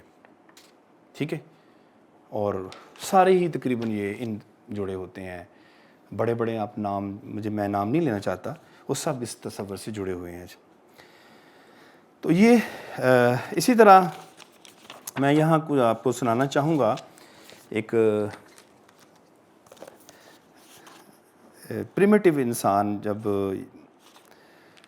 دیو مالا سے جڑا ہوا ہے، اس کے ہاں طاقت کا تصور جو ہے وہ کس طرح، میں جب کچھ پڑھ رہا تھا تو مجھے بڑا اچھا لگا اور میں نے یہاں کوٹ بھی کیا. تو آپ دیکھیے گا کہ یونانی اساطیر میں کائنات کی ابتدا گایا دیوی سے ہوئی، جس نے ایروس، محبت کا دیوتا، کو پیدا کیا. گایا نے ایروس کے ساتھ مل کر آسمانوں کا حاکم دیوتا یورینس پیدا کیا. اس نے محبت کے دیوتا سے مل کے ایک حاکم پیدا کیا، یورینس، وہ میل تھا. پھر گایا نے اس طاقتور دیوتا یورینس کے ساتھ مل کر مزید دیوتا پیدا کیے. یہاں ایک لمحے کے لیے رک کر سوچئے کہ مادہ یعنی دیوی کو ایک نر دیوتا یورینس کا سہارا لینا پڑا تو کائنات کی نبض چلی. لیکن یہ بات ماننے والی ہے کہ کائنات کا جو اوریجن ہے وہ مادہ ہے. یہاں گریک میں جدید سائنس بھی یہ کہہ رہی ہے کہ کائنات کا جو مادہ ہے وہ جو بیسکس ہے عورت سے ہے، مرد سے نہیں. یہ ڈیبیٹیبل بہرحال بات ہے. یونانی گریک میتھولوجی میں یہ چیز موجود ہے. مادہ یعنی نر کے مقابلے میں کمزور، طاقتور اس نے کریٹ کیا، خود کمزور بن گئی. شاید اس وقت مادہ اور نر کے درمیان ایسا طاقتور کمزور کا تصور شاید اس وقت نہیں تھا. بعد میں یورینس اور گایا کے ملاپ سے 6 مادہ اور 6 نر دیوتا پیدا ہوئے. ان کو تیتانی دیوتا کہا جاتا ہے. کرونس کی پیدائش کے بعد دونوں نے عہد کر لیا، آخری بچہ جو تھا، 12واں بچہ جو تھا، دونوں نے عہد کر لیا کہ جو بچہ پیدا ہوگا اب دیوتا پیدا نہیں کریں گے. مگر پیدائش کا سلسلہ نہ رکا. یورینس نے یہ کیا کہ جو بچہ پیدا ہوتا وہ گایا کی کوکھ میں واپس ٹھونسنے کی کوشش کرتا، جس سے گایا بہت تکلیف سے گزرتی. اس ساری بات کی خبر جب کرونس کو ہوئی، جو آخری بچہ تھا، تو اس نے باپ سے جھگڑنے کا فیصلہ کیا. اساطیری زمانوں کی کہانیوں میں یونانی میتھولوجی کا آغاز ہی تصادم اور طاقت کی شکل میں ہو گیا. اساطیری زمانے کی کہانیوں میں یونانی میتھولوجی کا آغاز ہی طاقت اور تصادم کی شکل میں ہوا. حالانکہ یورینس کی تخلیق ایروس سے یعنی محبت کے دیوتا سے ہوئی تھی، مگر یورینس نے طاقت کو گلے لگایا اور ہر فیصلہ طاقت کی روشنی میں کرنے لگا. یاد رہے کہ طاقت اشیاء کی تعمیر کرنے کے بجائے تخریب کی بنیاد پر رکھی گئی. ایک وقت آتا ہے جب اسی تخریب کا شکار خود طاقت ہو جاتی ہے. کرونس نے، جو آخری بچہ تھا، اپنی ماں گایا کے حکم پر یورینس سے لڑائی کی. اس نے پھر، اس کا بچہ تھا، اس نے کہا اس کو ذرا پکڑو نا، یہ تو قابو میں نہیں آ رہا. اس سے آسمانوں کا تخت چھین لیا. نتیجے میں باپ نے اسے بددعائیں دیں کہ وہ اپنی اولاد کے ہاتھوں مارا جا رہا ہے. تو یہ میں ایسے پڑھ رہا تھا تو میں نے سوچا کہ دیکھیں یہ تصور جو ہے طاقت کا گریک میتھولوجی کے آغاز میں ہی اس کی جو پیدائش ہو رہی ہے کائنات کی، اس کے اندر جو دیوتا ہیں وہ حاکم ہے، ایک مادہ جو ہے وہ محکوم دکھایا گیا ہے، اور وہ جو چاہتا ہے وہ کرنا چاہتا ہے، وہ اسے تنگ بھی کر رہا ہے اسے اسی حساب سے. اچھا، اب آخر میں کچھ باتیں، بہت سی باتیں ہیں لیکن چند باتیں میں اور کروں گا اور پھر ختم کرتے ہیں. آپ سے ضرور سوال کیجئے کہ کمزور کی کیا نفسیات ہوتی ہے. اب تو ہم جتنی باتیں کر رہے ہیں وہ طاقتور کی کر رہے ہیں. کمزور جو ہے وہ سب سے پہلے بات وہ حاشیے پر ہوتا ہے. ہم جب پیدا ہوتے ہیں تو ہمارا سب سے پہلا انٹریکشن نیچر سے ہوتا ہے. نیچر ہمیں تنگ کرتی ہے اور ہم مطلب بھوک ہے، کپڑے ہیں، اور سماج میں رہتے ہوئے بھی ہمیں بہرحال نیچر سے لڑنا پڑتا ہے۔ یہ تصور بچے کے بہت آغاز میں ڈیولپ ہو جاتا ہے کہ یہ بڑی پاورفل چیز ہے، اور یہ ہمیں اگر میں نے بچنا ہے تو مجھے سماج کا حصہ بننا ہے۔ ارے میں سارے کام نہیں خود کر سکتا نا، میں نے سبزی خود نہیں پکانی اگانی، میں نے گندم خود نہیں اگانی، میں نے کپڑے خود نہیں بنانے، میں نے گھر خود نہیں بنانا۔ سماج کے اندر میں ڈپینڈنٹ ہوں، بہت سی چیزیں میرا کوئی اور کر رہا ہے، میرا حصہ بہت چھوٹا ہے سماج کے اندر، میں بہت تھوڑی کنٹریبیوشن کرتا ہوں سماج کے اندر، سوسائٹی کے اندر، زیادہ کام میں دوسرے میرے لیے کر رہے ہیں، لیکن رونت میرے اندر پھر بھی رہتی ہے کہ جی میں ہوں سب کچھ۔ تو لہٰذا جو ہی کمزور سوسائٹی یا سماج کا حصہ بنتا ہے، وہ سب سے پہلے یہ ریلائز کرتا ہے کہ میں کمزور ہوں، یہاں کوئی طاقتور بھی ہے، اور مجھے اس سے ایک فاصلے پہ بائیفرکیشن لائن سے ادھر رہنا ہے، ادھر نہیں جانا۔ اگر میں ادھر جاؤں گا تو وہ پٹوں گا۔ لہذا کمزور فوری طور پر یہ باور کروایا جاتا ہے اس کمزور کو کہ تم کمزور ہو، تم نے مارجن لائن پہ رہنا ہے، تمہیں سینٹرل ٹیکسٹ کا سینٹرل حصہ نہیں بننا تم نے۔ لہٰذا وہ کوشش کرتا رہتا ہے کہ کہیں چلتے چلتے میں لائن سے دوسری طرف نہ چلا جاؤں۔ آپ کبھی نوٹ کیجئے کمزور کی نفسیات کو، وہ بہت خوف زدہ ہوتا ہے، اس کی دعائیں سنیے، ٹھیک ہے؟ آپ کمزور کی دعاؤں، میں نے ایک ناول لکھا تو میں اس فیلنگ میں رہا، اس کے اندر ایک بہت کمزور کریکٹر ہے، تو اس کی میں نے سائیکالوجی کو بڑا کام کیا اور دیکھتا رہا کہ یہ مارجن لائن کی نفسیات کیا ہوتی ہے، وہ کس طرح چیزوں کو دیکھ رہے ہوتے ہیں، نوٹ کر رہے ہوتے ہیں۔ وہ بھرپور کوشش میں ہوتے ہیں کہ ہم مارجن لائن پہ ہی رہیں، اور ہمارا سروائیول ہی اس چیز میں ہے، یا انہیں باور کروا دیا جاتا ہے کہ آپ کا تحفظ اس چیز میں ہے کہ آپ تحفظ مانگتے رہیں، ٹھیک ہے؟ آپ عدم تحفظ کا شکار ہو جائیں گے اگر آپ خود تحفظ لینے کی کوشش کریں گے یا کسی کو عدم تحفظ کا شکار کریں گے، تو آپ خود بھی ہو سکتے ہیں عدم تحفظ کا شکار۔ لہٰذا آپ نے تحفظ لیتے رہنا ہے، مانگتے رہنا ہے، یہ اس کو باور کروایا جاتا ہے، ٹھیک ہے؟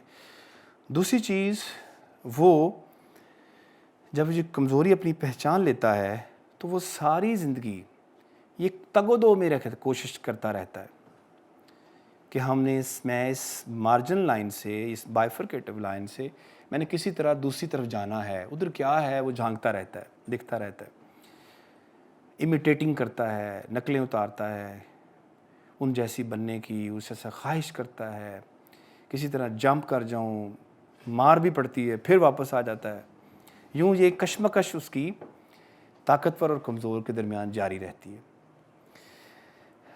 اور اگر وہ طاقت حاصل کر لیتا ہے، جس طرح میں نے ایک مثال دی کہ اگر وہ طاقتور بن گیا ہے تو وہ کوشش کرے گا کہ کسی طرح میں اس پاور کو سسٹین رکھوں۔ اگر میں اس پاور کو سسٹین نہیں کر سکتا تو میں پھر مارجن لائن پہ چلا جاؤں گا، ساری زندگی وہ کمزور رہتا ہے طاقتور بننے کے بعد بھی۔ یہ تین نفسیات، ایک پہلی بات یہ کہ وہ مارجن لائن پہ رہنے کی کوشش کرتا ہے اور اسے ادراک ہوتا ہے، بہت تیزی سے ادراک کرتا ہے وہ چھوٹی عمر میں ہی کہ میں نے حاشیے پہ رہنا ہے، اور مجھے حاشیے پہ رہنے میں ہی مجھے تحفظ ہے، اگر میں حاشیے پہ نہیں ہوتا تو میں عدم تحفظ کا شکار ہو سکتا ہوں، کچلا جاؤں گا۔ لہٰذا وہ اس چیز کو بہت جلدی مان لیتا ہے کہ میں نے یہاں رہنا ہے۔ دوسری چیز، وہ ان جیسا بننے کی خواہش کرتا رہتا ہے، وہ چاہتا رہتا ہے کہ میں اس طرح بنوں، اس طرح ہوں، امیٹیٹنگ کی فارم میں، کبھی کوشش شکل میں، کبھی فلاں کہ بڑا آدمی کیسے بنو گے۔ بچوں کو کیا سکھاتے ہیں؟ اس سے کیا مراد ہے آپ کہ تم بڑا آدمی کیسے بنو گے؟ بیٹا پڑھو گے نہیں، کبھی طاقتور آدمی یہ نہیں کہے گا اپنے بچوں کو، کیونکہ وہ راز جان چکا ہوتا ہے کہ ایسے ایسے طاقتور بنتا ہے اور لہذا وہ اس پہ چلا دیتا ہے۔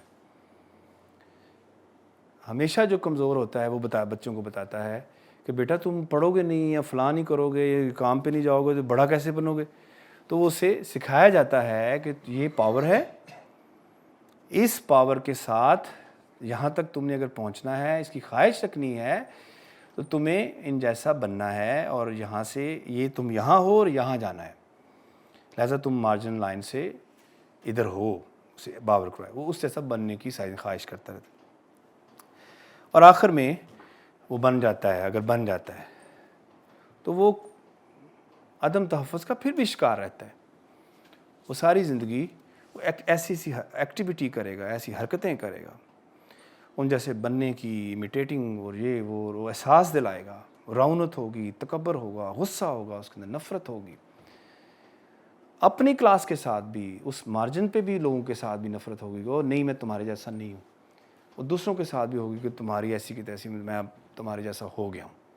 تو لہٰذا اس سائیکالوجی کے اندر وہ اپنی زندگی بتاتا ہے۔ کہتے ہیں نا کہ وہ ایک طاقتور کی کچھ 4-5 نسلوں کے بعد طاقت جو ہے وہ اور طرح کی شکل میں سامنے آتی ہے، وہ پہلی طاقت جو حاصل کرتا ہے وہ ٹھیک نہیں ہوتا، وہ خطرناک ہوتا ہے۔ تو لہٰذا اس طرح سماج کے اندر اچھا آخری بس بات جو ہے بیانیے جو ہے نیریٹو کی پاور، یہ بھی ایک موضوع ہے، بڑا اہم موضوع ہے، اس پہ ضرور بات ہونی چاہیے کہ سماج کے اندر جو ہیں، ظاہری بات ہے یہ ساری چیزیں جو ہیں وہ نیریٹوز کے تھرو ہم تک پہنچتی ہے۔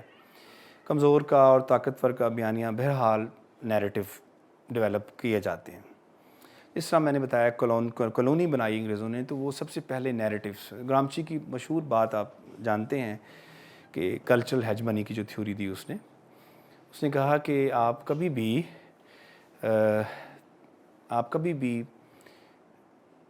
ون نہیں کر سکتے، جسم کو ون کرنے سے، علاقے کو فتح کرنے سے کبھی بھی فتح حاصل نہیں ہوتی۔ فتح حاصل ہوتی ہے اس کو کلچرلی اس کے ذہن کو ون کرنے سے۔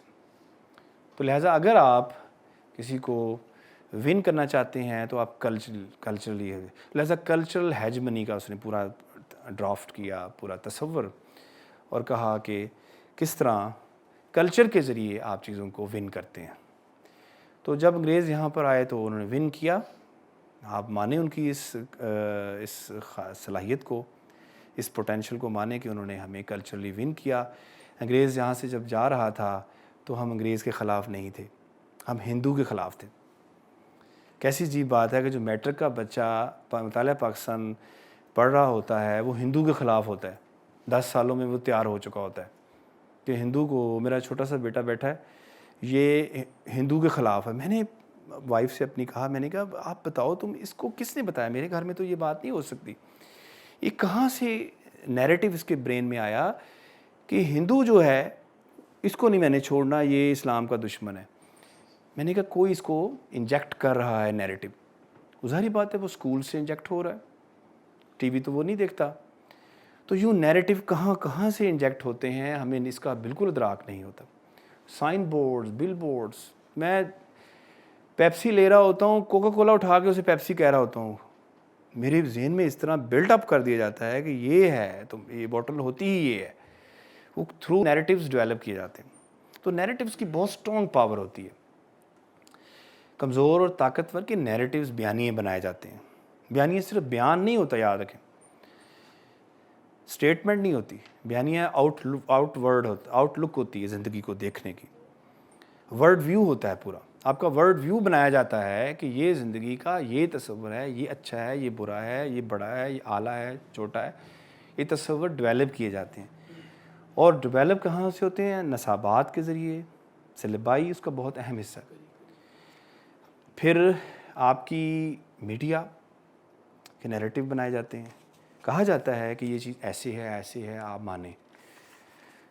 ریلیجن پاورز، سیکرٹ پاورز آپ کے نیریٹو بناتی ہیں، آپ مان لیتے ہیں، ٹھیک ہے۔ کچھ مورل پاورز ہوتی ہیں، فادر کہہ رہا ہے، یار ٹیچر کہہ رہا ہے، یار دوست کہہ رہا ہے، بندہ بڑا اچھا ہے تو ٹھیک ہی کہہ رہا ہوگا۔ تو پتہ نہیں کہاں سے آپ کو انجیکٹ ہو رہا ہوتا ہے نیریٹو، اکیلے نہیں ہوتے آپ۔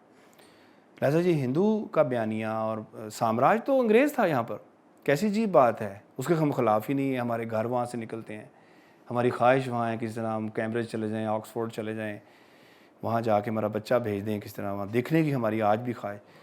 لیکن کبھی آپ نے مندر کا نام نہیں سنا, کبھی آپ نے ہندو کا نام نہیں سنا. اور جو اچھا اسی طرح کا بیانیہ سکھوں کے خلاف بھی بنایا گیا تھا.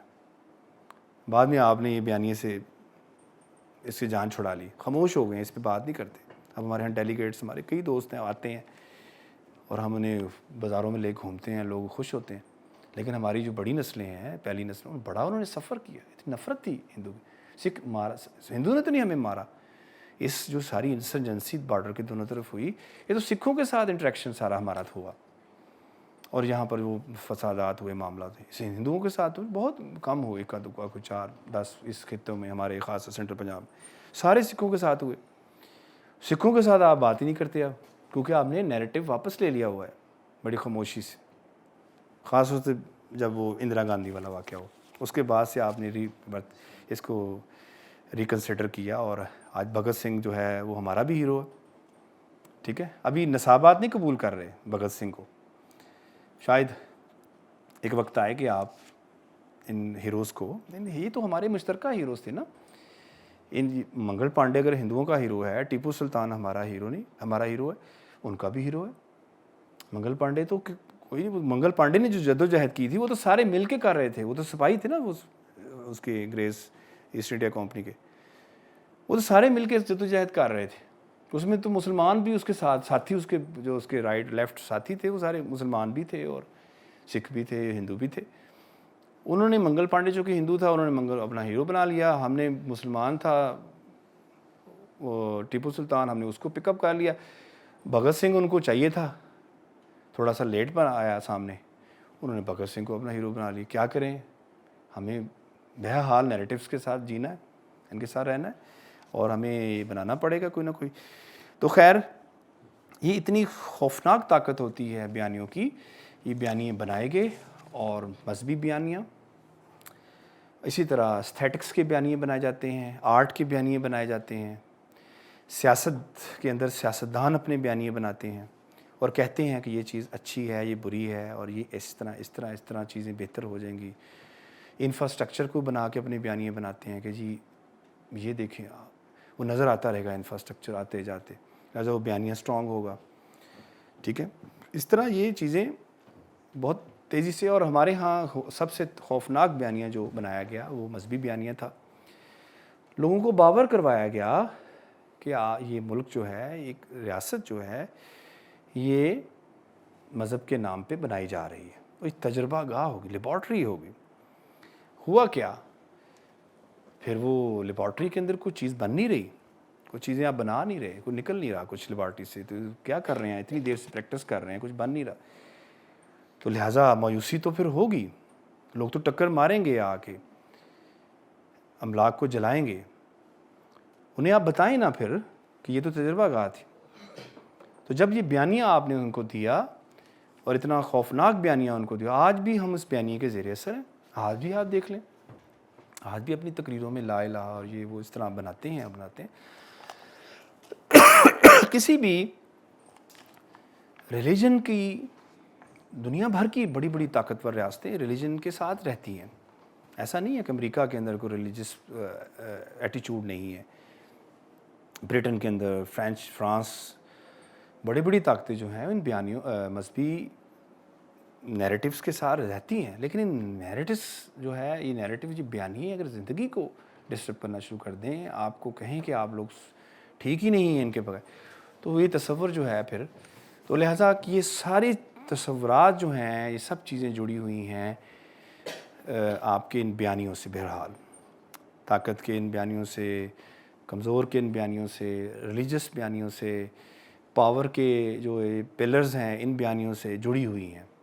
یہ بیانیہ ہی آپ کو ڈائریکٹ کرتا ہے, بیانیہ ہی آپ کو جوڑتا ہے, بیانیہ آپ کو اچھا کرتا ہے, برا کرتا ہے. اور آپ ان کے زیر سے, ہم بچوں کو چھوٹی عمر میں ہی بیانیہ بنانا شروع کریں. ماں اپنی بیٹی کو کہتی ہے کہ تم اس طرح بنو, وہ ایک بیانیہ دینا پٹ کرنا شروع کرتی ہے. وہ اسکول میں جاتی ہے, وہاں پہ ٹیچر اس کے برین پہ افیکٹ مارتی ہے کہ یہ بیانیہ ہے بیٹا, ایسے بننا ہے.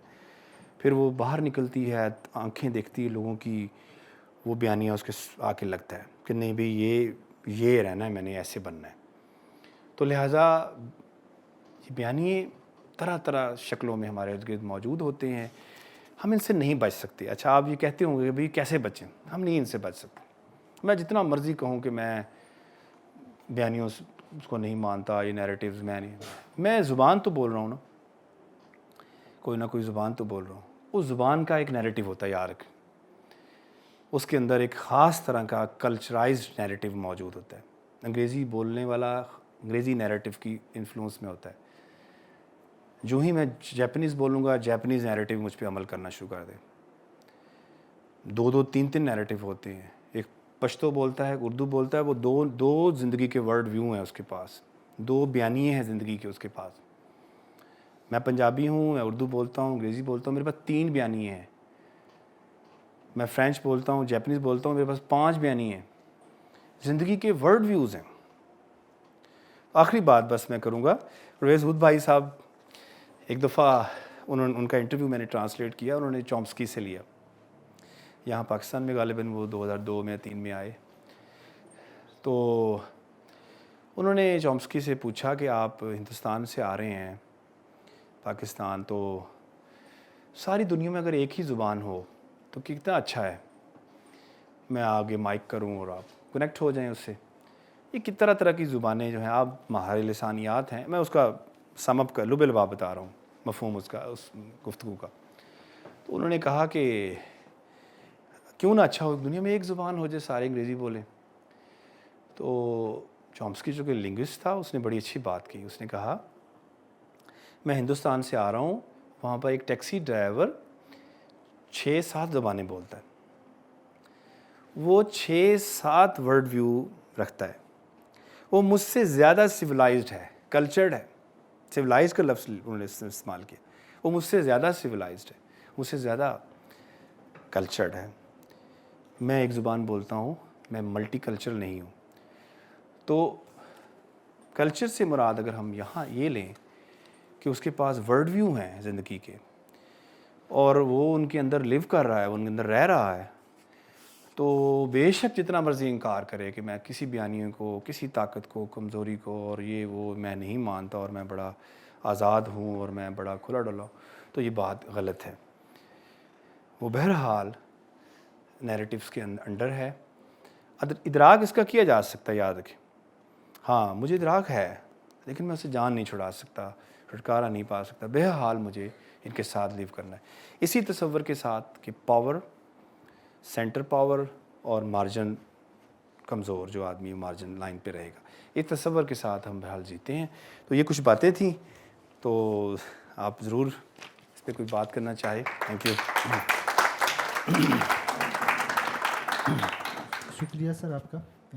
بہت اچھے طریقے سے آپ نے طاقت اور سماج کے اس کوریلیشن کو جو سمجھایا. میرے 2 سوالات ہیں بنیادی سے. ایک آپ نے سر یہ بات کی طاقت کو اور استھیٹکس کے حوالے سے اور آرٹ کے حوالے سے کہ لیکن آپ نے مثال نہیں دی اس کی کہ طاقت اور وہ جو آرٹ کے اس تناظر میں اس کو ہم کیسے دیکھیں گے. پہلی بات. وہ اس کا آپ ذرا سا بتا دیں کہ ہم کس طرح. میں جو سمجھا ہوں، میں یہی سمجھا ہوں کہ ایک طرح کے ایک نیا ٹرم یوز کیا جاتا ہے آج کل، انٹلیکچوئل فاشزم. تو کیا یہ وہ اسی تناظر میں آپ یہ بات کر رہے ہیں کہ ایک طرف ایک طبقہ ہے خاص قسم کا کہ جس کے پاس پورا جو ہے وہ علم موجود ہے اور علم کی اور وہ پھر اپنی روح جو جالتا ہے باقی پوری سماج کے اندر. چاہے ایون پروگریسو پولیٹکس میں بھی یہ چیز موجود ہے کہ اپنے آپ کو 2 پروگریسو پولیٹکس کے لمبردار کہتے ہیں، لیکن وہاں پہ بھی ایک خاص قسم کا ایک طبقہ ہوتا ہے چھوٹا سا جو کہ انٹلیکچوئل اور یہ دانشوری کی اس رونت کے عالم میں جو وہ ایک وہ جالتا ہے یہ. اور دوسرا اس کا بھی آپ دے دیں آپ جواب. اور دوسرا یہ کہ سر آپ نے پہلے ایک بات کی تھی یہ کہ ایک مزدور ہے ایک طرف، بلکہ تمام جتنے بھی پیشے وہ اور چاہے جو جس کو ہم بڑے پیشے سمجھتے ہیں، ڈاکٹر ہے یا آفیسر ہے جو بھی ہے یا کسی کمپنی کا مالک ہے، تو وہ تمام برابر ہے. تو وہ کیسے برابر ہو سکتا ہے؟ ایک مزدور جو کہ دن بھر کی محنت کر کے 1000 روپے کماتا ہے اور اسی کمپنی کا جو مالک ہے وہ کچھ بھی نہ کر کے کروڑوں کماتا ہے، تو وہ کیسے برابر ہو سکتے ہیں؟ پہلی بات تو یہ کہ آپ نے جو ایستھیٹکس کی بات کی، میں نے بتایا کہ ایک طاقت کا تصور ہے جو حسی ہے، جو سینسز کے ساتھ جڑا ہوا ہے، جو میری سینسز کو تسکین دیتا ہے، براہ راست تسکین دیتا ہے۔ ایک امیجنیٹو ہے، استھیٹیکل ہے، جو میری دل میں اترتا ہے، میرے ذہن میں اترتا ہے، اور میں اس کے ذریعے پھر کوئی اپنا کوئی ایک تجربہ یا اپنا کہہ لیں کہ اپنے جو میری اپنے معیارات ہیں، میرے اپنی خواہشات ہیں، میرے اپنے ترجیحات ہیں، تعصبات ہیں، نفرتیں، خواہشیں، محبتیں میری اپنی، میں ان سے مکس اپ کر کے پھر کوئی چیز بناتا ہوں۔ تو یوں وہ پھر کوئی چیز بنتی ہے، وہ ذرا فار آف ہو جاتی ہے، فاصلے پہ چلی جاتی ہے۔ مثلا یہی والی آرٹ ہے، شاعری ہے۔ آپ مجھے بتائیں کہ شاعری کتنے بڑے بڑے نام جو ہیں، آپ ان کے نام ہی نہیں سنے ہوں گے، آپ نے نون میم راشد کا شاید نام ہی نہ سنا ہو، کتنا بڑا آرٹسٹ۔ میرے لیے اگر نون میم راشد بیٹھے ہوئے ہوں اور ان کے ساتھ بل گیٹس بیٹھا ہو تو میں شاید اس کے پاؤں کو ہاتھ لگاؤں۔ اس کی وجہ یہ ہے، میرے لیے قمار سانو یا ارجیت سنگھ جو ہیں وہ بہت بڑا آدمی ہے، اس کے ساتھ فلاں فلاں ٹائکون بزنس بیٹھا ہو۔ اس کی وجہ یہ ہے کہ وہ مجھے میں مان چکا ہوں اس نیریٹو کو، اسے اگر نیریٹو کہیں تو میں حسی تصور سے ہٹ کے میں نے استھیٹیکل یا امیجنیٹو تصور جو ہے طاقت کا، وہ میں نے مان لیا ہوا کہ یار وہ زیادہ اہم بڑا۔ میں آپ کو ایک مثال دوں گا کہ وہ ہر سال ٹائم میگزین والے، فارچون والے، اس طرح کی مختلف جریدے جو ہیں وہ اپنی پاورفل پرسنالٹیز کی فہرستیں بناتے ہیں ہر سال، اور مجھے بڑی حیرانی ہوئی کہ اس کے اندر جو لوگ ہوتے ہیں وہ سماج کے وہ لوگ ہیں جو سینسس کے تھرو یا براہ راست متاثر کرنے والے نہیں ہیں۔ ان کے اندر ایک خاتون ہے جو ابھی بھی یوٹیوب کی سی ای او ہیں، سوسن ووچسکی۔ آپ اسے گوگل کر کے دیکھ سکتے ہیں اس کی پوری پرسنالٹی کو، کون ہے وہ خاتون جو ہے۔ فارچون جریدے نے اس کو سب سے پاورفل پرسنالٹی قرار دیا، غالباً 2016 کی یا 15 کی۔ انہوں نے کہا یہ پاورفل پرسنالٹی ہے، موسٹ انفلوئنشل پرسنالٹی دنیا کی، کہ اس نے شروع کیا تھا وہ لائیو سٹریمنگ یوٹیوب پر، اور اس نے یہ کیا، اس نے وہ کیا۔ وہ بھاڑ میں گیا، ہمارے اس معاشرے میں ان چیزوں کی کیا قدر ہے، اس کو ہم کیسے دیکھیں گے؟ ہمارے لیے تو یہ پاورفل نہیں، میرے لیے تو جو یہ مجھے تنگ کر رہا ہے، میری جو سب سے طاقتور مجھے جو تسکین دیتا ہے، وہ یہ طاقتور آدمی ہے جو چوک میں کھڑا ہے، بزنس مین ہے یا پولیس والا ہے، یا وہ ہے میرے لیے طاقت۔ آپ ایک طاقت کے اس معیار کو دیکھیں جو آپ کو براہ راست آپ کو روک سکتا ہے، تنگ کر سکتا ہے، اور یا آپ کو تسکین دے سکتا ہے سینسل سے تک۔ آپ اس کے ساتھ آپ کوئی علمی آدمی، کوئی ایسا آدمی، اور آپ اس کے ساتھ جوڑ کے دیکھیں، آپ کو فوری وہ اپیل کرے گا اپنے سماج کے اندر کہ وہ زیادہ ہے۔ اس کی وجہ یہ ہوتی ہے کہ ہم زندگی کے اس پروفائل پہ ابھی نہیں پہنچے زندگی کے، جہاں پر ان چیزوں کو دیکھا جا رہا ہو۔ تو ایسے آپ دیکھ سکتے ہیں کہ وہ کون سی پرسنالٹیز جو ان کے ہاں زیادہ ڈسکس ہوتی ہیں، وہ زیادہ اہم ہو جاتے ہیں۔ ٹھیک ہے، آپ کے ہاں کبھی سنگرز، ایون کھلاڑی بھی اس لیے اہم ہوتے ہیں کہ وہ پاپولر بنائے جاتے ہیں، آپ کے ہاں وہ مشہور کیے جاتے ہیں، وہ ان کے پیچھے پاورفل لوگ آ جاتے ہیں، ان کو جوڑتے ہیں، اس لیے وہ لوگ امپورٹنٹ ہوتے ہیں۔ اشتہار ان کے پیچھے ہوتے ہیں، ان کے پیچھے سرمایے کی سرکولیشن ہوتی ہے، اس لیے وہ اہم۔ آپ ہاکی کو کیوں نہیں کہتے، ہاکی کا کوئی کھلاڑی جا رہا ہو، آپ کہیں یار مجھے آٹوگراف دے، کیونکہ وہ کھیل نہیں ہے، وہ طاقت، اگر وہ کھلاڑی ہے، اگر آپ کو کھیل ہے پسند، کیونکہ مجھے وہ پسند اس لیے نہیں ہے کہ وہ پاور کے ان پلر سے جڑا ہوا نہیں ہے۔ ٹھیک ہے، جب آپ اس پلر سے ہٹا کے اسے دیکھیں گے تو شاید آپ کو وہ والی بال کھیلتا ہوا دیہات کا وہ نوجوان آپ کے لیے سب سے آئیڈیل ہوگا، یار ایک کیسا کھلاڑی ہے، یار کیسا شاندار ہے، آپ اس کی عظمت کو مان رہے ہوں یا آپ اس کو دیکھ رہے ہوں۔ یہ مرحلہ بہت مشکل مرحلہ ہے، ہمارے معاشرہ بھی یہاں نہیں پہنچا۔ ہم تو سیدھا بات کرتے ہیں، اور جو آپ کو مدد دے، جو آپ، اور طاقت کا تصور ہمارے نقصان سے جڑا ہوا ہے کہ یار اس کے پاس اب یہ مجھے نقصان پہنچا سکتا ہے، یا میں اس کے ذریعے کسی کو نقصان پہنچا سکتا ہوں۔ تو آپ اس تصور سے جب جڑے ہوئے ہیں تو لہٰذا آپ کا یہ مسئلہ رہے گا. دوسرا کیا تھا بات آپ کی؟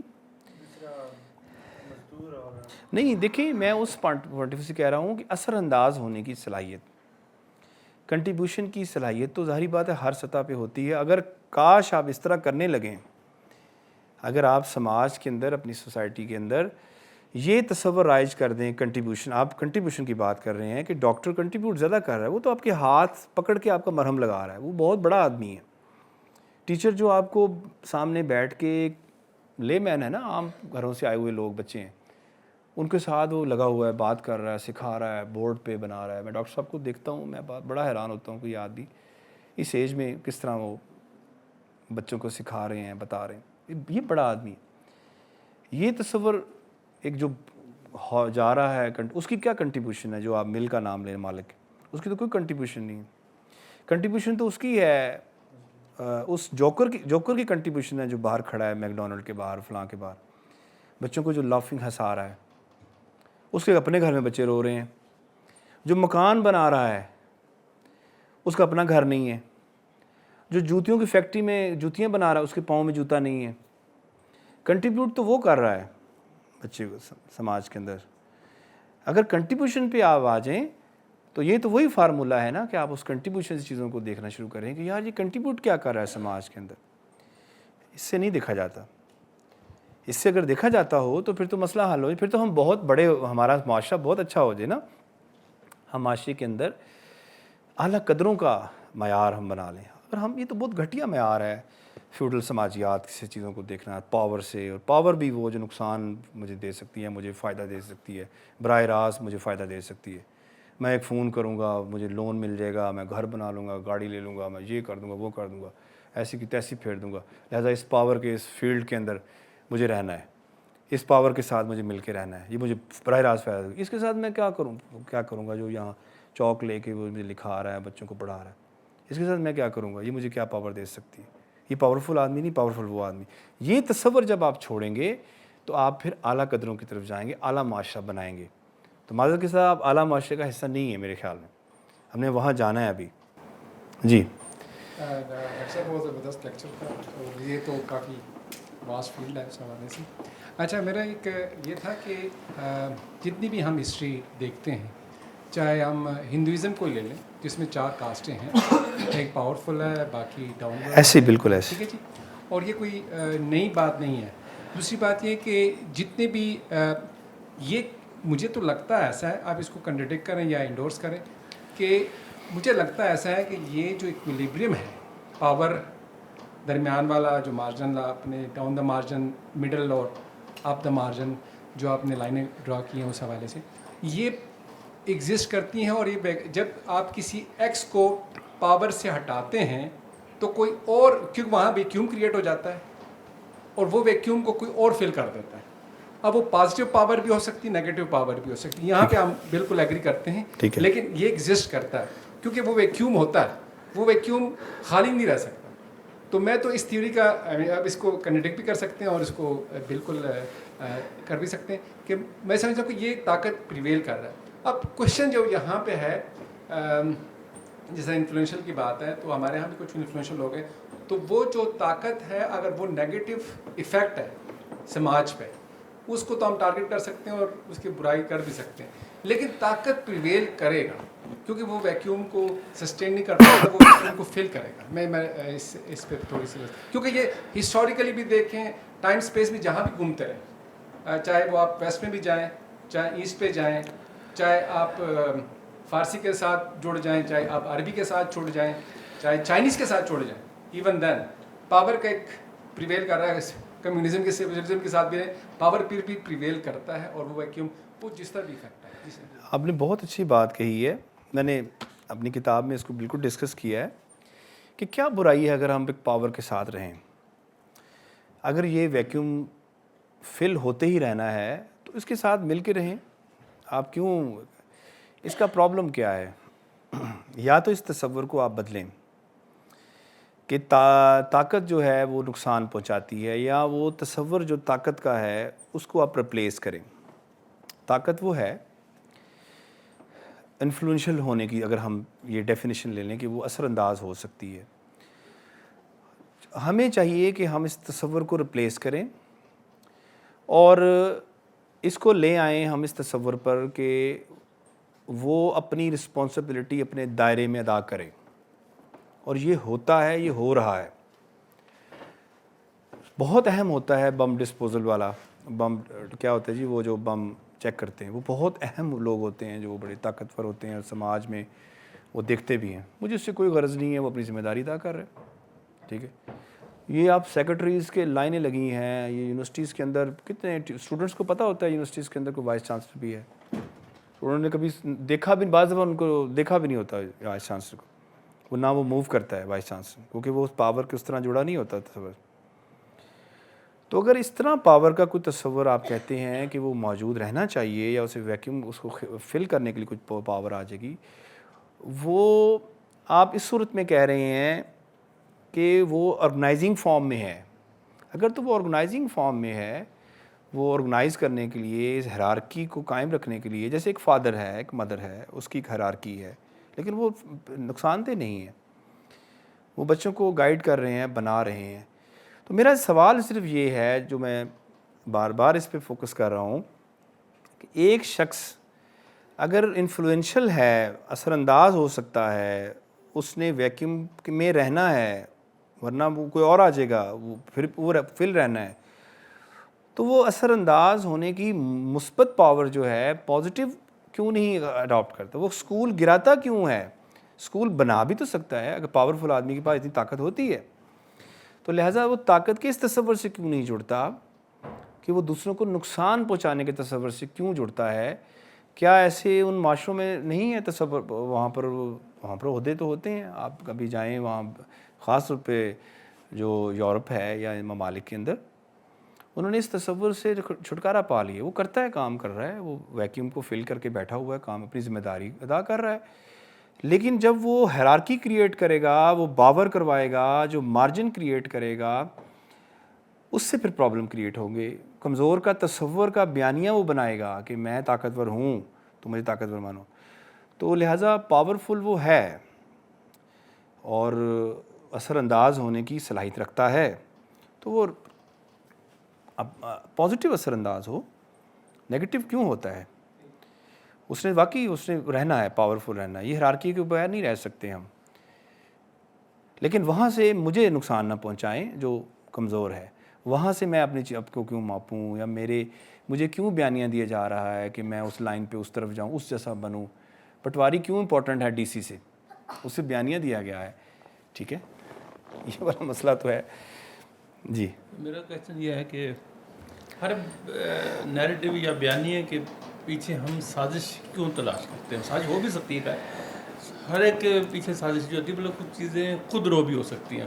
مثال طور پر جب میں انٹر ہوا تو آپ اگر لباس کے حوالے سے کچھ بات کر رہے تھے، میں یہاں پہ انٹر ہوں، اب مثال کے طور پہ ایک قوم ہے، ظاہر ہے بلب دیے سے بہتر ہے، ایک قوم بلب تک پہلے پہنچ گئی، اب وہ بلب اس کا وہ نہیں تھا کہ اس کی کوئی وہ اس کا بلب جو ہے وہ پہلے پہنچ گیا بلب، تو اب وہ جب بلب کا نیریٹو بنائے گا تو وہ اب ایک آدمی ایکسرسائز کر رہا ہے، شلوار قمیض میں کر رہا ہے جو کاشتکاری لباس تھا یا دھوتی، اب لیکن وہ ٹراؤزر میں اور جوگر کے ساتھ کر رہا ہے، تو ایک جمالیاتی سطح بھی تو ہوتی ہے نا کسی چیز کی، اس جمالیاتی سطح پہ ایک قوم پہلے پہنچ گئی ہے اور ایک قوم پیچھے ہے، اب اس میں سازش تو نہیں ہوگی، وہ تو نیچرل عمل اور خود رو عمل بھی تو ہے نا۔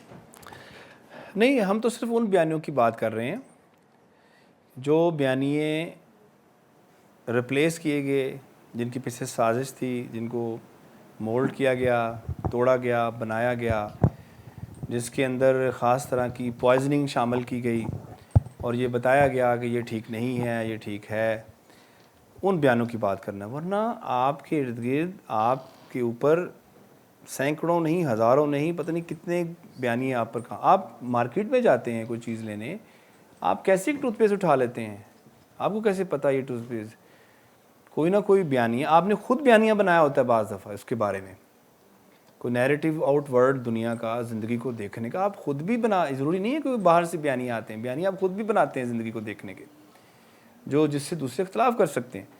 بہت سارے بیانیے آپ کے ارد گرد کام کر رہے ہوتے ہیں. ہم تو چند بیانیوں کی بات کر رہے ہیں جو آپ کو پولیٹیسائز کرتے ہیں, جو آپ کو مولڈ شیپ ری شیپ ڈی شیپ کرتے ہیں, آپ کو رہتے ہیں. ہم ان بیانیوں کی بات کر رہے ہیں اور یہ بیانیے بنائے گئے, اور ان کو بیانیوں کو چیک کرنے کا ایک بہترین طریقہ ہے کہ ان کے ساتھ ان بیانیوں کو ضرور رکھیں جن نے ریپلیس کیا ہے.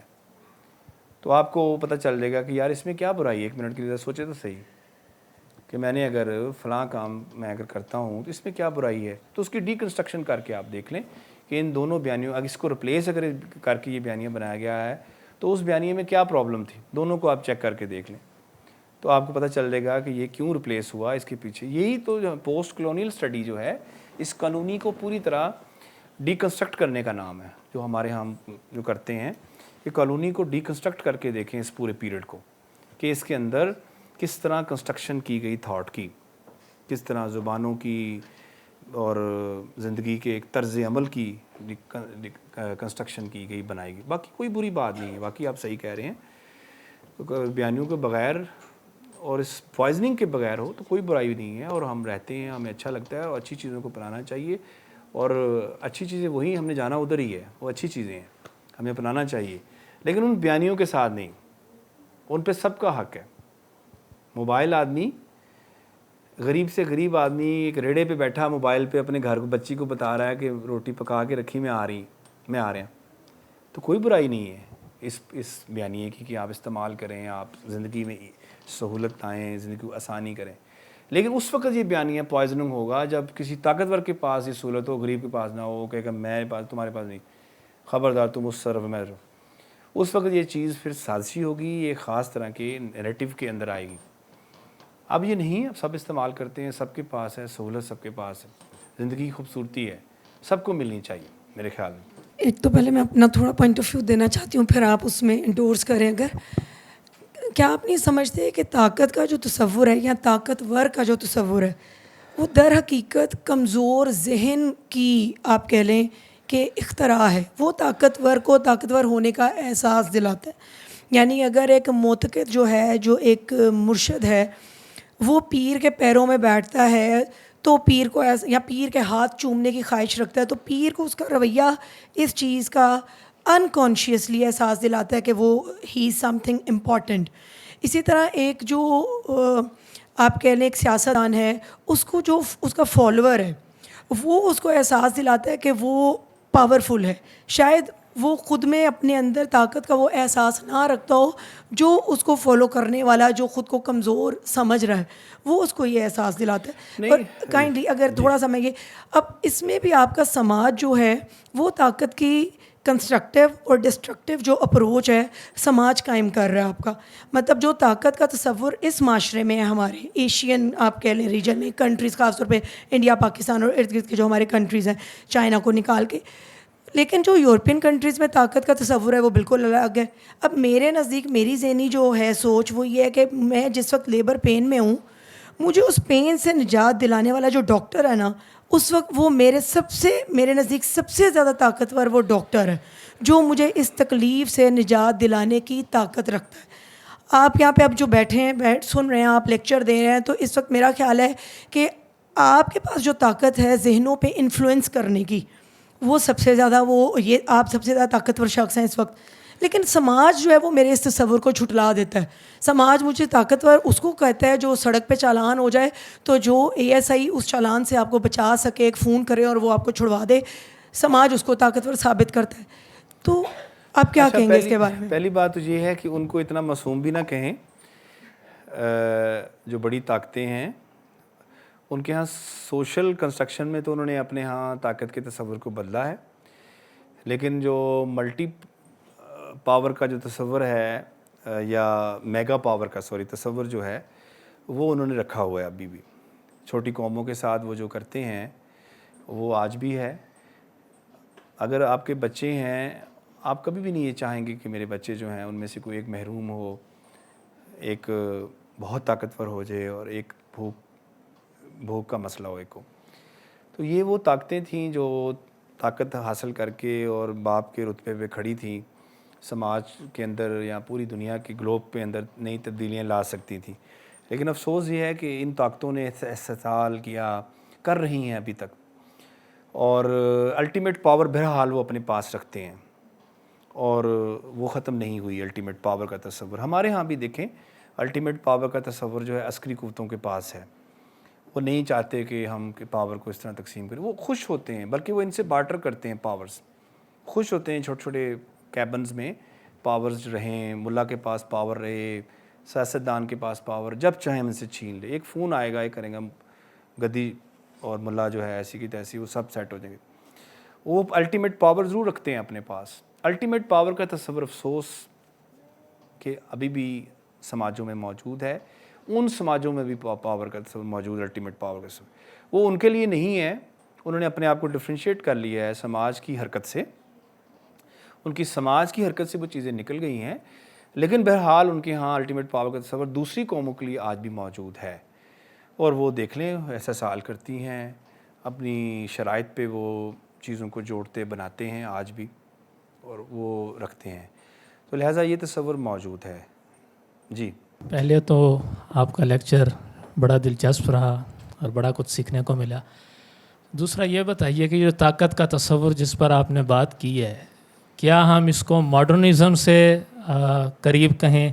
کیونکہ پوسٹ ماڈرنزم میں ہم دیکھتے ہیں، بالخصوص جو اس کے بیانیے ہیں پوسٹ ماڈرنزم کے، جو ماڈرنزم کو بہت سے تصورات کو رد کرتی ہے، جی جس میں ایکو کرٹیسزم بھی شامل ہے، اور جو عام آدمی کو پریفر کرتی ہے جو طاقتور آدمی ہے اس پر. اسی طرح جو بیک گراؤنڈ ایریاز ہیں، بیک ورڈ ایریاز ہیں، وہ شہروں کے نسبت زیادہ پریفر کیے جاتے ہیں ایکو کرٹیسزم کے تناظر میں. تو اس تناظر میں آپ بتائیں کیا یہ وہی تصور ہے طاقت کا یا اس سے بالکل متضاد ہے؟ نہیں، یہ بالکل ماڈرنزم میں یہ تیز ہوا، اور اس کے اندر چونکہ انسان مرکز ساری فلسفی ہے ماڈرنزم کی، اور انسان کے پوائنٹ آف ویو سے چیزوں کو دیکھنا ہے. لہٰذا وہ خواہ نیٹشے کی فارم میں ہو، ڈارونزم کی فارم میں ہو، یا کیا کہتے ہیں سوسر کی فارم میں ہو، یہ ماڈرن فلسفی جو ہیں انہوں نے بہرحال انسان کو مرکزیت دی، اور مرکزیت ایسے نہیں دی جاتی، پاور کے ساتھ دی جاتی ہے. لیکن یہ بہت پرانا ہے. میں نے تو آپ کو گریک میتھولوجی میں سنایا طاقت کا تصور. بہرحال سوئمبر کی ایک رسم ہوتی تھی. آپ نے بھی ڈاکٹر صاحب بہت اچھی بات اشارہ کیا. یہاں پر شودر، ویش اور کھتری اور برہمن جو تھے، برہمنوں کے ہاں بھی دیکھیں وہ کہتے تھے ہم برہما سے بنے ہیں، جو وہ کیا ہے اس کے سر سے بنے ہیں، گاڈ کے سر سے بنے ہیں. اور کھتری جو ہیں، چھتری بھی جنہیں کہتے ہیں، وہ سینے سے بنے ہیں گاڈ کے.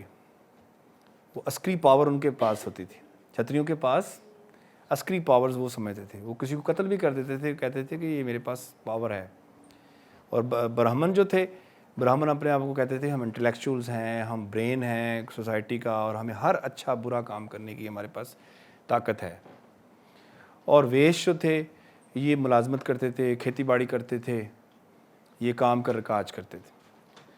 اور آخر میں آ جاتے ہیں شودر. شودر جو ہیں سماج کا حاشیے پہ، مارجن لائن پہ رہنے والے لوگ تھے. اتنی بری تقسیم، ٹھیک ہے، ہندوؤں کے اس سماج کے اندر یہ موجود رہی ہے. اس قدر خوفناک یہ تقسیم یہاں موجود تھی، اور آج بھی کسی نہ کسی شکل میں.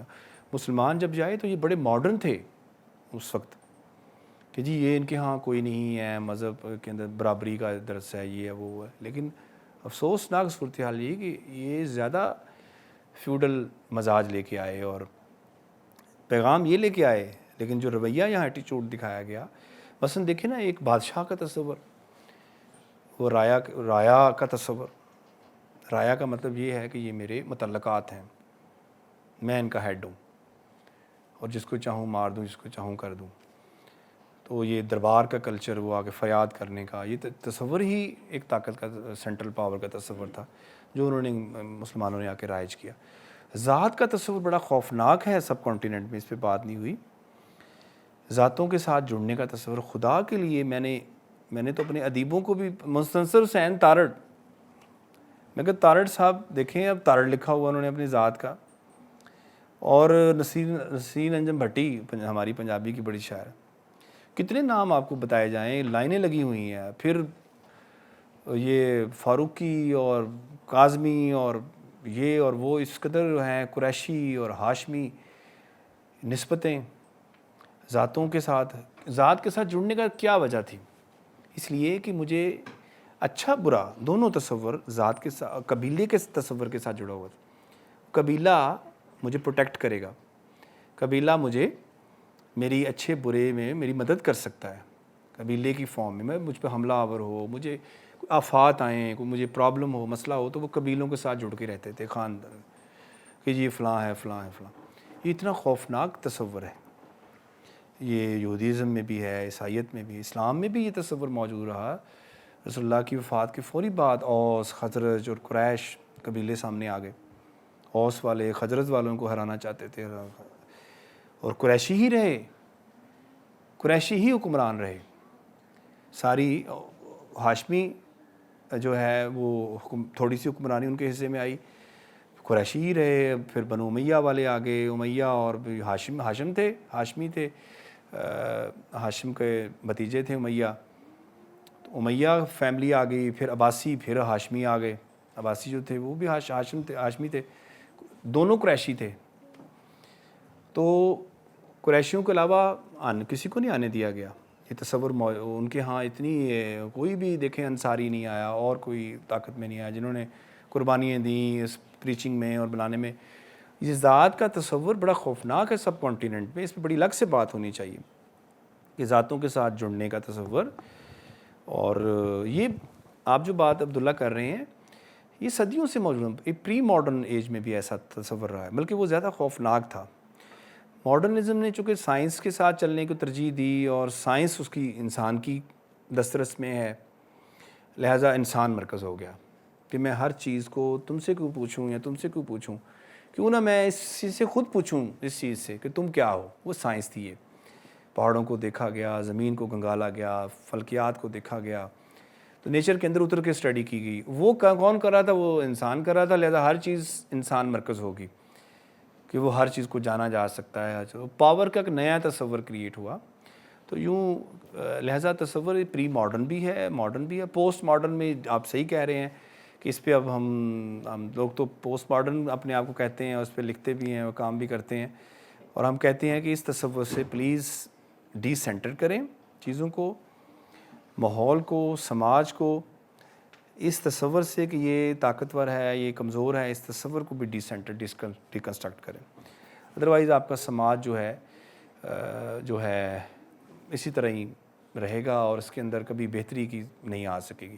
آپ نے جو سر بات کی کہ پاور کو رکھنے میں کیا برائی ہے, پاور کبھی بھی اپنے نیچے جو کریٹیوٹی ہوتی ہے, جو انڈیویجول کریٹیوٹی ہوتی ہے, پارٹیسپیشن کی جو کریٹیوٹی ہوتی ہے, اس کو فلورش کرنے کے لیے نشو و نما ہوتے نہیں دیکھ سکتی.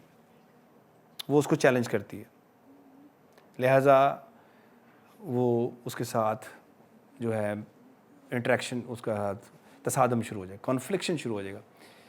لہٰذا طاقت کا یہ سینٹرل تصور جو ہے کبھی بھی پروڈکٹیوٹی, اس لیے آپ کے سماج کے اندر پروڈکٹیوٹی نہیں ہے نا, گرو نہیں کر رہا آپ کا سماج, اس لیے کہ وہ کہیں نہ کہیں طاقت سے اس کو روک لیتی ہے, اس کو جوڑ لیتی ہے.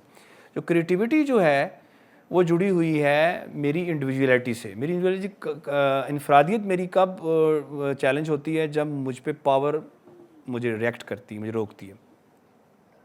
تو طاقت کا تصور نقصان پہنچانے کا ہے, وہ کبھی بھی آپ کو فلورش نہیں کرنے دے گا. لیکن وہ تصور جو کریٹیوٹی سے جڑا ہوا ہے, جو میری استھیٹک سے, میری علمیات سے جڑا ہوا ہے, وہ مجھے گرو کرنے میں زیادہ مجھے موقع دے گا. مطلب اس کو فائدہ ہوگا میں اگر گرو کروں, کیونکہ میں اس کو ریکگنائز کروں گا, وہ مجھے ریکگنائز کرے گا. اگر میں طاقت کس تصور جڑا ہوا ہوں جو مجھے کسی کو نقصان پہنچانے کا تصور ہے, وہ کبھی بھی دوسرے کو نہیں کرے گا. لہٰذا وہ اس سے بارٹر تو کر سکتا ہے کہ یار تم مجھے طاقت دو, میں تمہیں طاقت دیتا ہوں. پیسے والا, دولت والا, عہدے والا, وہ بارٹر کرتا ہے ایک دوسرے سے. عہدے دار جو ہوتے ہیں وہ پیسے والوں سے بارٹر کرتے ہیں, جی آپ ہمیں بتائیں, ہمیں پیسہ دیں, ہم آپ کا کام کرتے ہیں. بارٹر کرتے ہیں پاورز کو.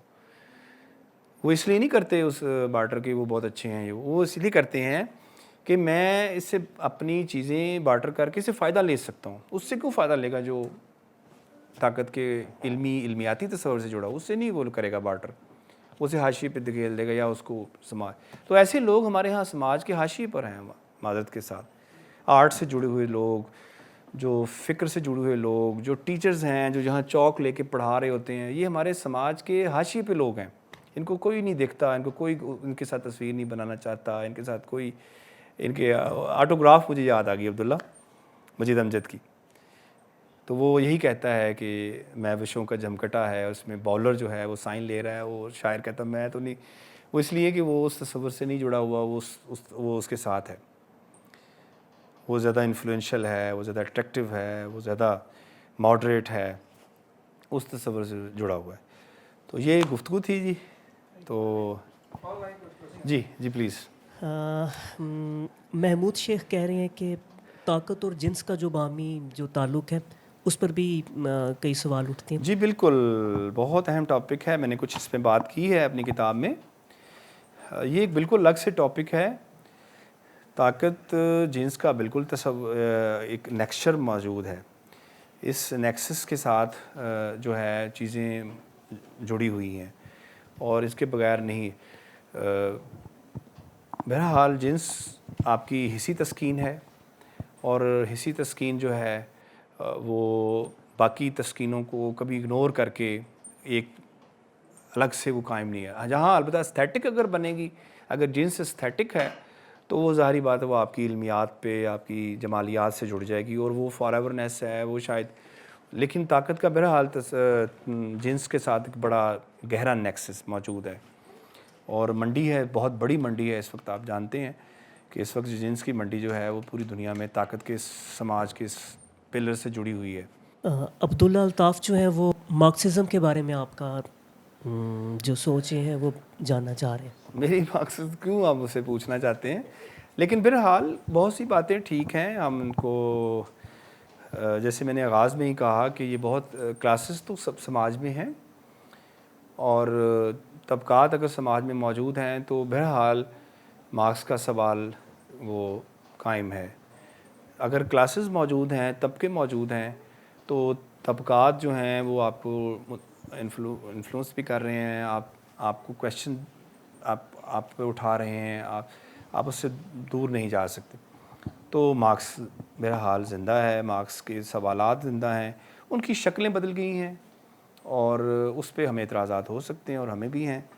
ہم ان سوالوں کو اٹھاتے رہتے ہیں کہ بھی اس طرح نہیں, اب اس طرح نہیں. اب ایک مل بند ہوتی ہے, اس میں سے کتنے مزدور نکلتے ہیں, ساری مشینز نے کور کر لیا ہے. ہراری جو کہتا ہے کہ ڈکٹیٹرشپ, ڈیجیٹل ڈیٹا ڈکٹیٹرشپ کا اس نے نام لیا, ڈیٹا کلونیلزم کا اس نے باقاعدہ نام لیا ہراری نے. اس نے کہا کہ اب جو ہے نئی کالونی جو بنا رہا ہے وہ ڈیٹا بنا رہا ہے, آپ کی جو ڈیجیٹل دنیا بنا رہی ہے. تو لہٰذا ہمیں بھی پھر بہت سے کویشچنس کو اور طرح دیکھنا ہوگا. خاور نوازش جو ہیں وہ کہہ رہے ہیں کہ آپ کے خیال میں طاقت کا منبع کیا ہے, اور کیا وہ منبع ازل سے ایک ہی ہے یا اس میں تبدیلی بھی آتی رہی ہے؟ نہیں, جب پریمیٹیو, پہلے بات تو ڈاکٹر صاحب کا شکریہ, وہ سن رہے ہیں خاور نواز صاحب. پریمیٹیو انسان ایسا نہیں تھا. پریمیٹیو انسان میں انسان سماج کی اس شکلوں میں نہیں تھا جہاں پر طاقت کا تصور ابھی اس طرح پیدا ہوا. ڈپینڈنسی تھی, ایک دوسرے پہ انحصار تھا, ایک دوسرے کے لیے کام کرتا تھا. وہ گندم اگاتا تھا تو وہ کوئی کپڑا بناتا تھا, تو وہ ایک دوسرے پہ انحصار. وہ اس طرح کسی کو رد نہیں کر سکتا تھا, کسی کو سلیکٹ نہیں کر سکتا تھا. اس کی ابھی جو رجیم کریٹ نہیں ہوئی تھی سائیکلوجیکلی. جو ہی جس پہ پہلے بات ہوئی کہ جو ہی اس نے جاگیرداری میں قدم رکھا اور جاگیر کا تصور جب اس کے اندر اس نے کریٹ کیا, تو پھر اس کے ساتھ ہی یہ چیزیں بھی پیدا ہوئیں اور طاقتور اور محکوم پیدا ہونا شروع ہوا. اور وہیں سے پھر یہ چیزیں جو ہیں وہ حاشیے پہ کچھ چلی گئیں, کچھ مرکز میں آ گئیں, اور یہ چیزیں. حمزہ یعقوب کہہ رہے ہیں لو یو سر, اور زفران چیچی جو ہیں وہ کہہ رہے ہیں کہ آپ کا بہت شکریہ, امید ہے آپ اسی طرح روشنی بکھیرتے رہیں. چلے جی, بہت شکریہ آپ سب کا بھی, بہت شکریہ, تھینک یو جی.